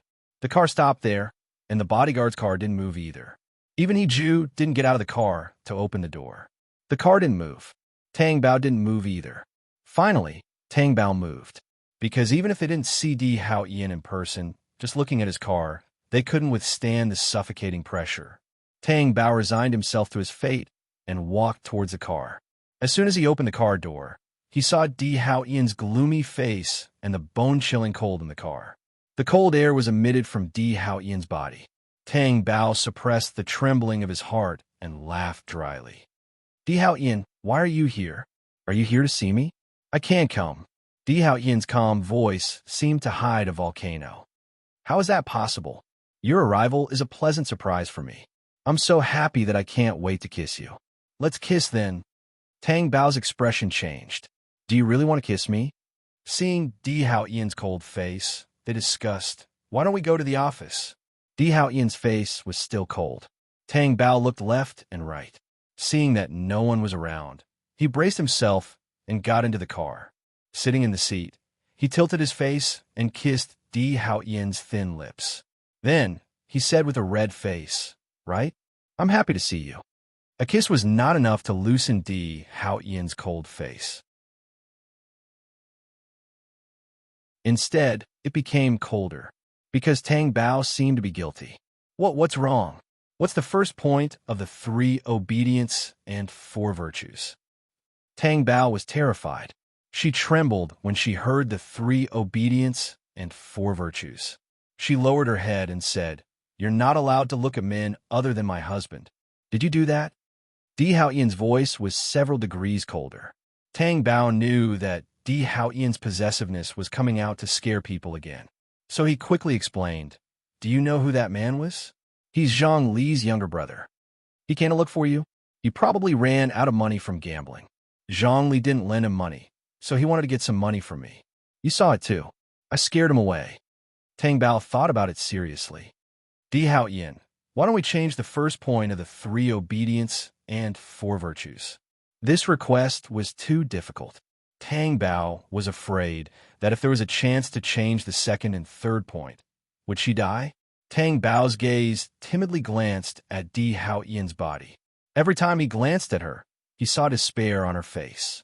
Di Hao Yin restrained his coldness and asked calmly, "How do you want to change it?" Tang Bao immediately came back to her senses. "Well, change it to not having physical contact with men other than my husband. What do you think? You still want to have physical contact with other men?" Di Hao Yin's voice suddenly became frighteningly cold. No, I didn't mean that, then shut up." Di Hao Yin's face was cold. Tang Bao pursed her lips and puffed up her cheeks angrily. Seeing that she was obedient, Di Hao Yin asked, "Why didn't you tell me? Speak." Di Hao Yin frowned. "Didn't you ask me to shut up?" Tang Bao said innocently. Tang Bao looked at Di Hao Yin's scary eyes and immediately said, "I can solve it myself. You see, he ran away. He definitely won't come back next time." Di Hao Yin looked at her coldly. "Di Hao Yin, I know you won't be happy if I didn't tell you this, but I really do need your help. Speak. To be exact, I want to help Zhang Li."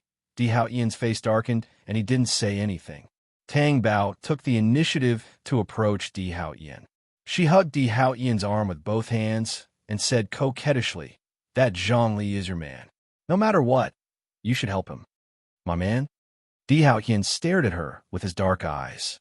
"Aren't you my man?" Tang Bao blushed and pouted. "You know what I mean. Is it fun to play with me like this?" Di Hao Yin directly pulled her onto his lap and stared at her intensely. "What did I play with you? Didn't you just say that?" Tang Bao felt awkward. "To me, that's not playing with you." "Then what is playing with you? Are you sure you want to know?" Di Hao Yin looked at her teasingly. I'm talking business with you." Tang Bao's face was as red as an attractive red apple. "Are you going to help me or not?" "Yes." A smile immediately appeared on Tang Bao's face as he asked, "Then have you thought of how to help? This is gambling. I heard that gamblers are very cold-blooded and scary. Just chop off his hands, and he won't be able to gamble anymore, right?" Di Hao Yin said calmly. Tang Bao felt that gamblers were cold-blooded.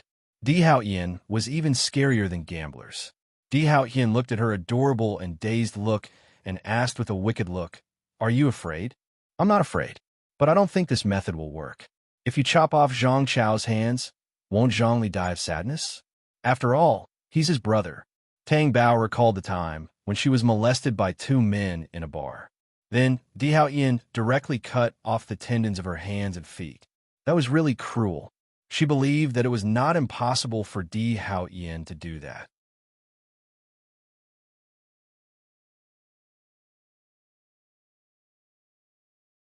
Chapter 160. Tang Bao didn't understand why Di Hao Yin's expression changed so suddenly. "Zhang Chao, what's wrong? Are you so close that you know his name?" Tang Bao was stunned by Di Hao Yin's question. "It's Zhang Li's brother. She told me." "Why would Zhang Li tell you her brother's name?" "I went out with Zhang Li once and happened to bump into him. Then we talked about it." Tang Bao felt a chill run down his spine. Di Hao Yin was very cunning. His eyes were as sharp as knives, as if he could dissect someone and see through them.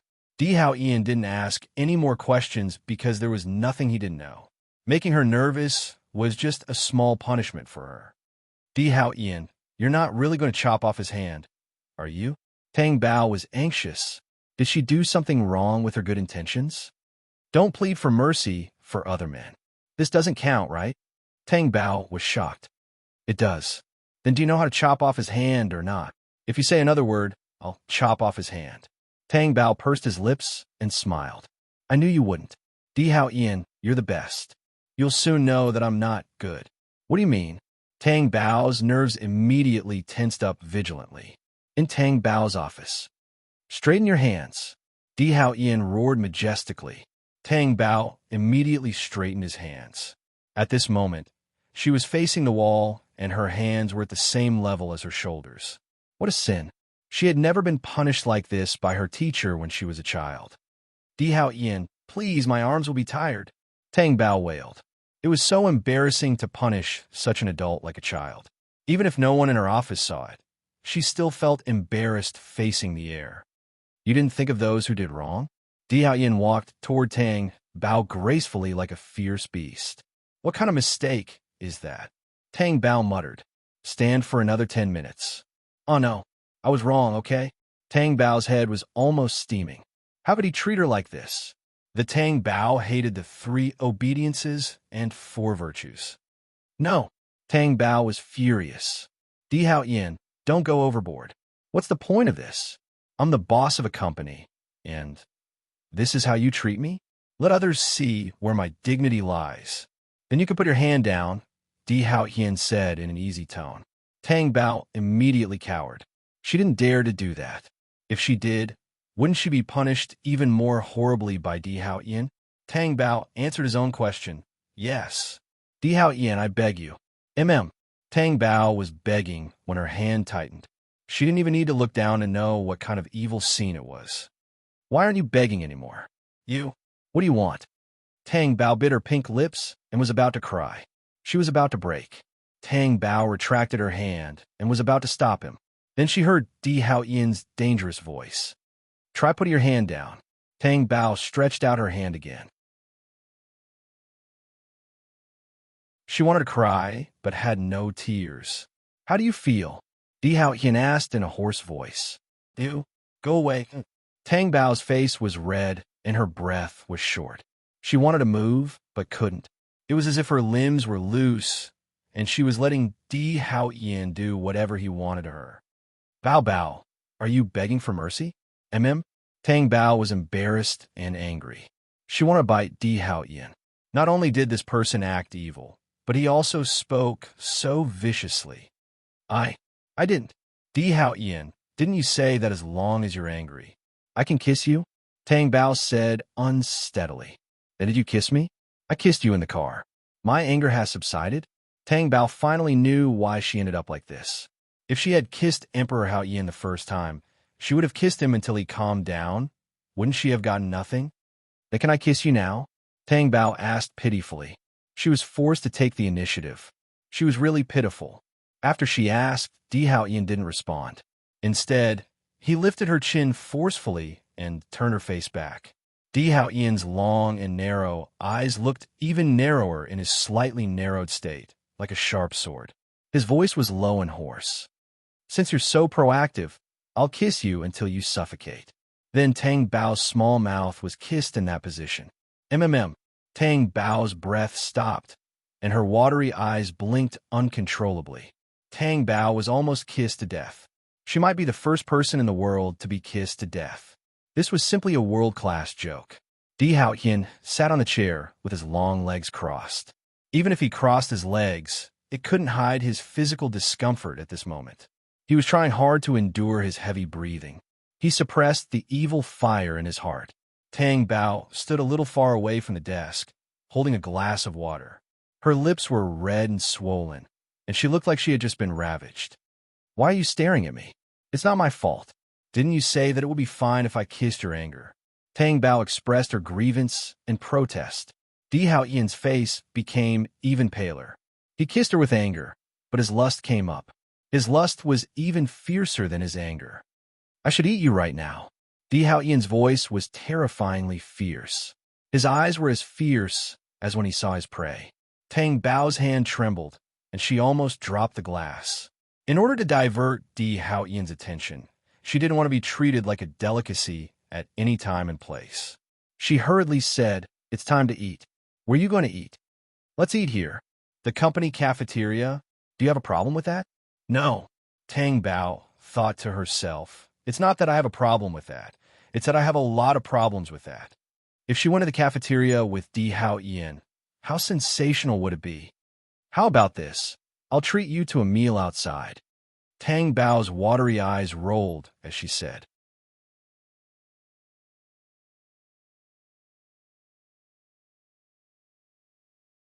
Chapter 161. Tang Bao immediately laughed it off. Look at what you're saying. Am I that kind of person? I'm just afraid that you won't be used to the company's food. All right. She was just pretending to be powerful. She was burning the bridge after crossing it. Then let's go. Di Hao Ian stood up. Tang Bao was very depressed. Why did they have to go to the company cafeteria to eat? It was not like it was a delicacy. What was there to eat?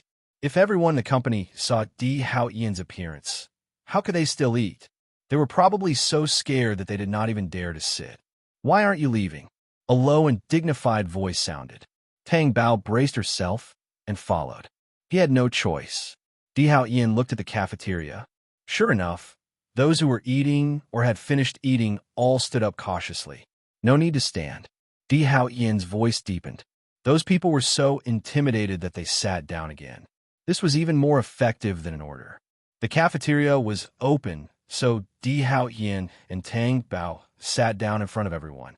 However, the one who felt uncomfortable was not Di Hao Ian, but Tang Bao and her poor employees. Those who did not come to eat might as well not come. And if they were eating, would they really be chewing and swallowing slowly? They would just leave. Tang Bao looked at the empty cafeteria and said to Di Hao Ian, Look, I told you not to come to the cafeteria to eat, right? Isn't it bad to starve them? I'm a good boss. I told them not to eat. Di Hao Ian asked with a cold face. Tang Bao was speechless, because Di Hao Ian did not tell others not to eat. But how many people could withstand his aura? However, Di Hao Ian could not be blamed for his aura. In the end, Tang Bao sighed deeply in his heart and said nothing. Do you eat this in the company every day? Di Hao Ian threw his chopsticks on the table. Tang Bao was chewing rice in his mouth. He looked up in confusion and asked, What's wrong? Is it not delicious? Is this for pigs? Tang Bao really wanted to smash the bowl on Di Hao Ian's face. She suppressed the anger in her stomach, but she didn't dare to get angry. She said, How can the food in the cafeteria be so exquisite? Actually, the food in the cafeteria was very good. Of course, compared to Di Hao Ian food, there was a world of difference. However, he couldn't possibly hire a chef. Could he? Who allowed you to eat here? This is my company's canteen. Where else can I eat if not here? I'll ask the chef to come over and make it especially for you. That's not good, is it? What will other people think? Tang Bao felt that this was not good. What special treatment was this? You're the boss here. No one dares to think too much. Don't you have me behind you? Di Hao Ian said arrogantly. When he saw the food, his face darkened again. He couldn't bear it anymore. Look at what you're eating. Those who don't know will think that the company is going bankrupt. Tang Bao. She shouldn't have let Di Hao Ian come to the cafeteria. Then, they went out for lunch. Moreover, it was the best restaurant Di Hao Ian found. The food was the best and most expensive. When Tang Bao saw the prices on the menu, cold sweat broke out on his forehead. Was this even food? Was it diamonds? Well, when he saw the delicious food in front of him, Tang Bao couldn't help but swallow his saliva. If he didn't swallow, his saliva would flow out from the corner of his mouth. Di Hao Ian looked at Tang Bao's greedy face, and his face became even colder. From now on, you'll come here to eat every day. If you don't, I'll ask someone to send it over. Isn't that too wasteful? Di Hao Ian's face turned cold. Why do I earn so much money? Why? To spend it on you. Tang Bao's face turned red. He lowered his head and muttered, How can I spend so much? Then spend as much as you can. I'll spend as much as I can. Who doesn't know how to spend money? Tang Bao buried his head and began to eat. Di Hao Ian looked at her satisfied and innocent little face. His cold heart instantly melted. His icy gaze softened and enveloped her with a boundless gaze. Even if he made her suffocate, he wouldn't let go. After Tang Bao was full, he said, I'm going out to walk around and digest. I'll go with you. No need. I'll go with Malay. Tang Bao refused. I'm not as good as her. Di Hao Ian's cold eyes flashed. No, why are you shopping as a man?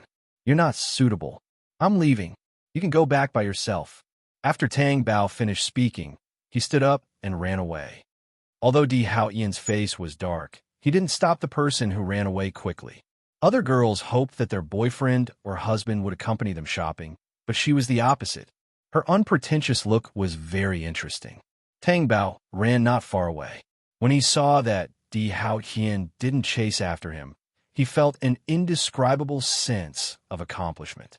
Then he called Wan Malay. Let's go out for a walk. Where are you? Tang Bao gave him an address. You still have to take a car. Where did you go to eat? I had come quickly. I'll wait for you. Hurry up. After Wan Malay arrived, the two of them went to a nearby mall to play. I don't know what good things you did in your previous life, Wan Malay said. Good things. Yes, young Master D is really good to you. I've never said that he's so good to his wife. You see, ordinary husbands don't even treat their wives this well, let alone someone as powerful as young Master D. Tang Bao thought to himself. She kept saying that she dug up Di Hao Ian's ancestral grave in her previous life, which was why she met Di Hao Ian and was oppressed and tortured by him. But was it really as good as what Wan Malay said? She had never experienced Di Hao Ian's dominance and power. If she had, she wouldn't have said that. By the way, do you know where this mall is? Where is it? It's just a large mall, Tang Bao said indifferently. 10 years ago, there was a terrorist attack here. Xiao Rue said that she saved young Master D's mother here. What? Here? Tang Bao looked around in disbelief. That's right. A lot of people died after the explosion. I was scared out of my wits when I saw it on TV. You still remember? Tang Bao was curious. How can I not remember? It was such a big incident, and we're already 10 years old. Of course I remember. You don't remember? Wan Malay couldn't understand. I don't remember. Then how did you know about the terrorist attack? I think I heard it from someone a few years ago. A few years ago? Didn't you experience it? It was broadcasted everywhere at that time. People all over the world felt it. Wan Malay asked in disbelief. I think I forgot. Tang Bao also realized a problem. She didn't seem to remember it clearly when she was 10 years old.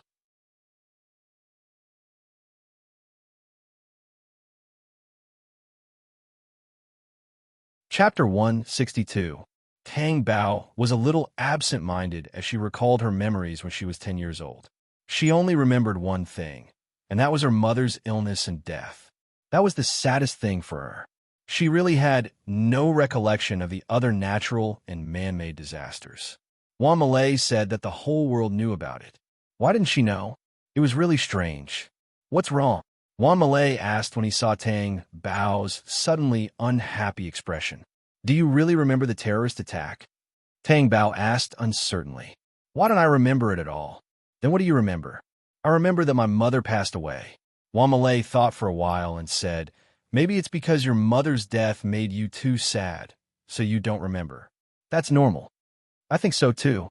Tang Bao thought of this possibility and could not think of anything else. She did not dwell on it anymore. Di Hao Ian's tall and straight figure stood not far away. He quietly looked at the slender figure in front of the jewelry counter that the girl liked. There was a smile on her face as she picked out a variety of hair clips. She was carefree, pure, and flawless. Back then, the terrorist attack destroyed everything here. The image of the girl who was crushed under the rock appeared in his mind again. Her face was covered in blood. She was in pain, and she was weak. Every time Di Hao Ian thought about it, his emotions were affected with the hair clip in her hair. When she looked at herself in the mirror, she saw another figure in the mirror. She was stunned. When she turned around, she saw Di Hao Ian standing not far away.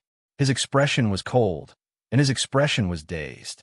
It was as if he was looking at her, but also as if he was not. Tang Bao had never seen Di Hao Ian like this, so she was also stunned, until Di Hao Ian walked towards her. Have fun. I'm just passing by. Di Hao Ian looked down at her. Oh, okay. Tang Bao nodded in a daze. Then, she watched in a daze as Di Hao Ian turned around and left.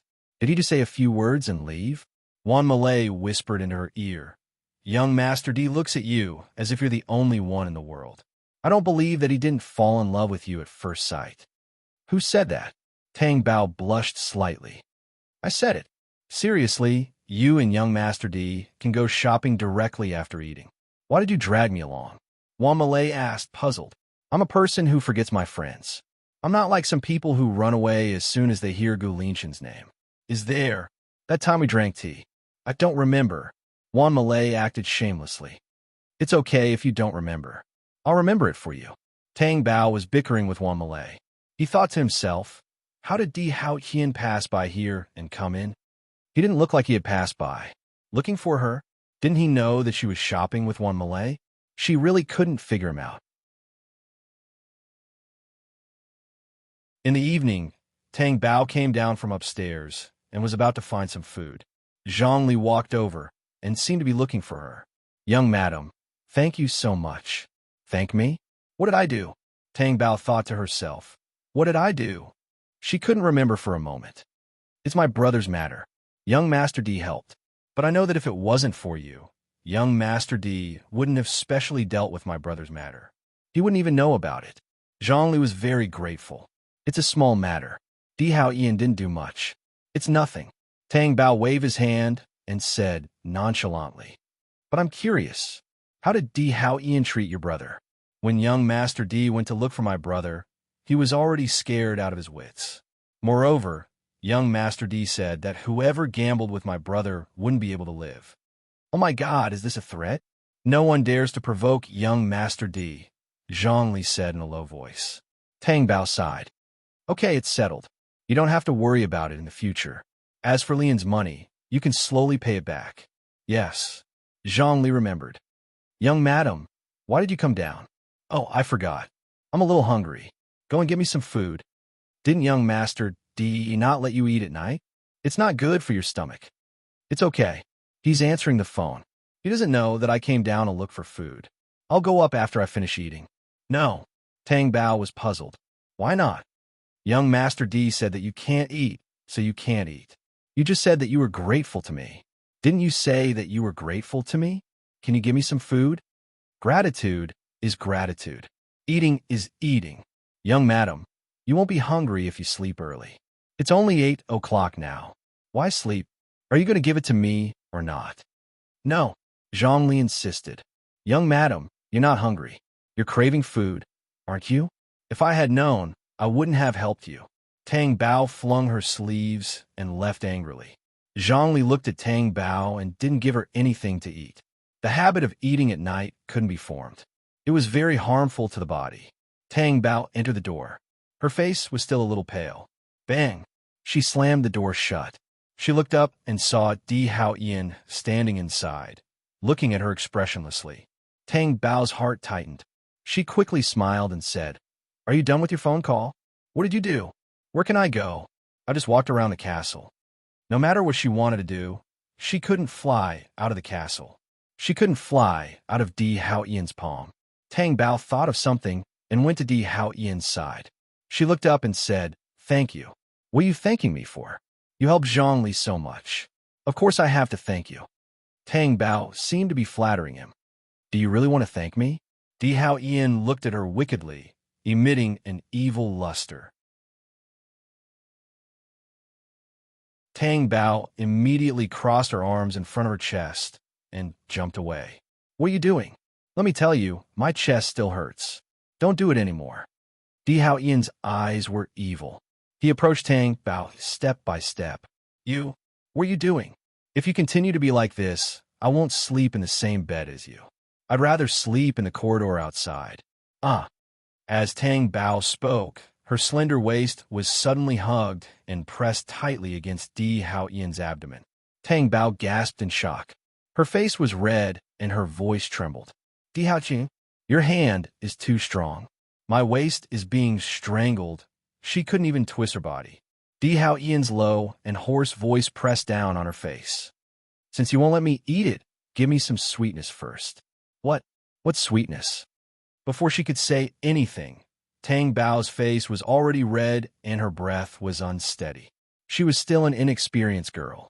Even the slightest sign of affection between a man and a woman was enough to make her unable to bear it. Di Hao Ian's thin lips moved to Tang Bao's red ear and whispered in a hoarse voice. Tang Bao's face suddenly turned red and her neck turned red. That kind of change made Di Hao Ian's eyes glow green and his body tense up. You're tuning into the Warrior Lore YouTube channel. Don't forget to subscribe and join us on this journey to catch the most captivating stories.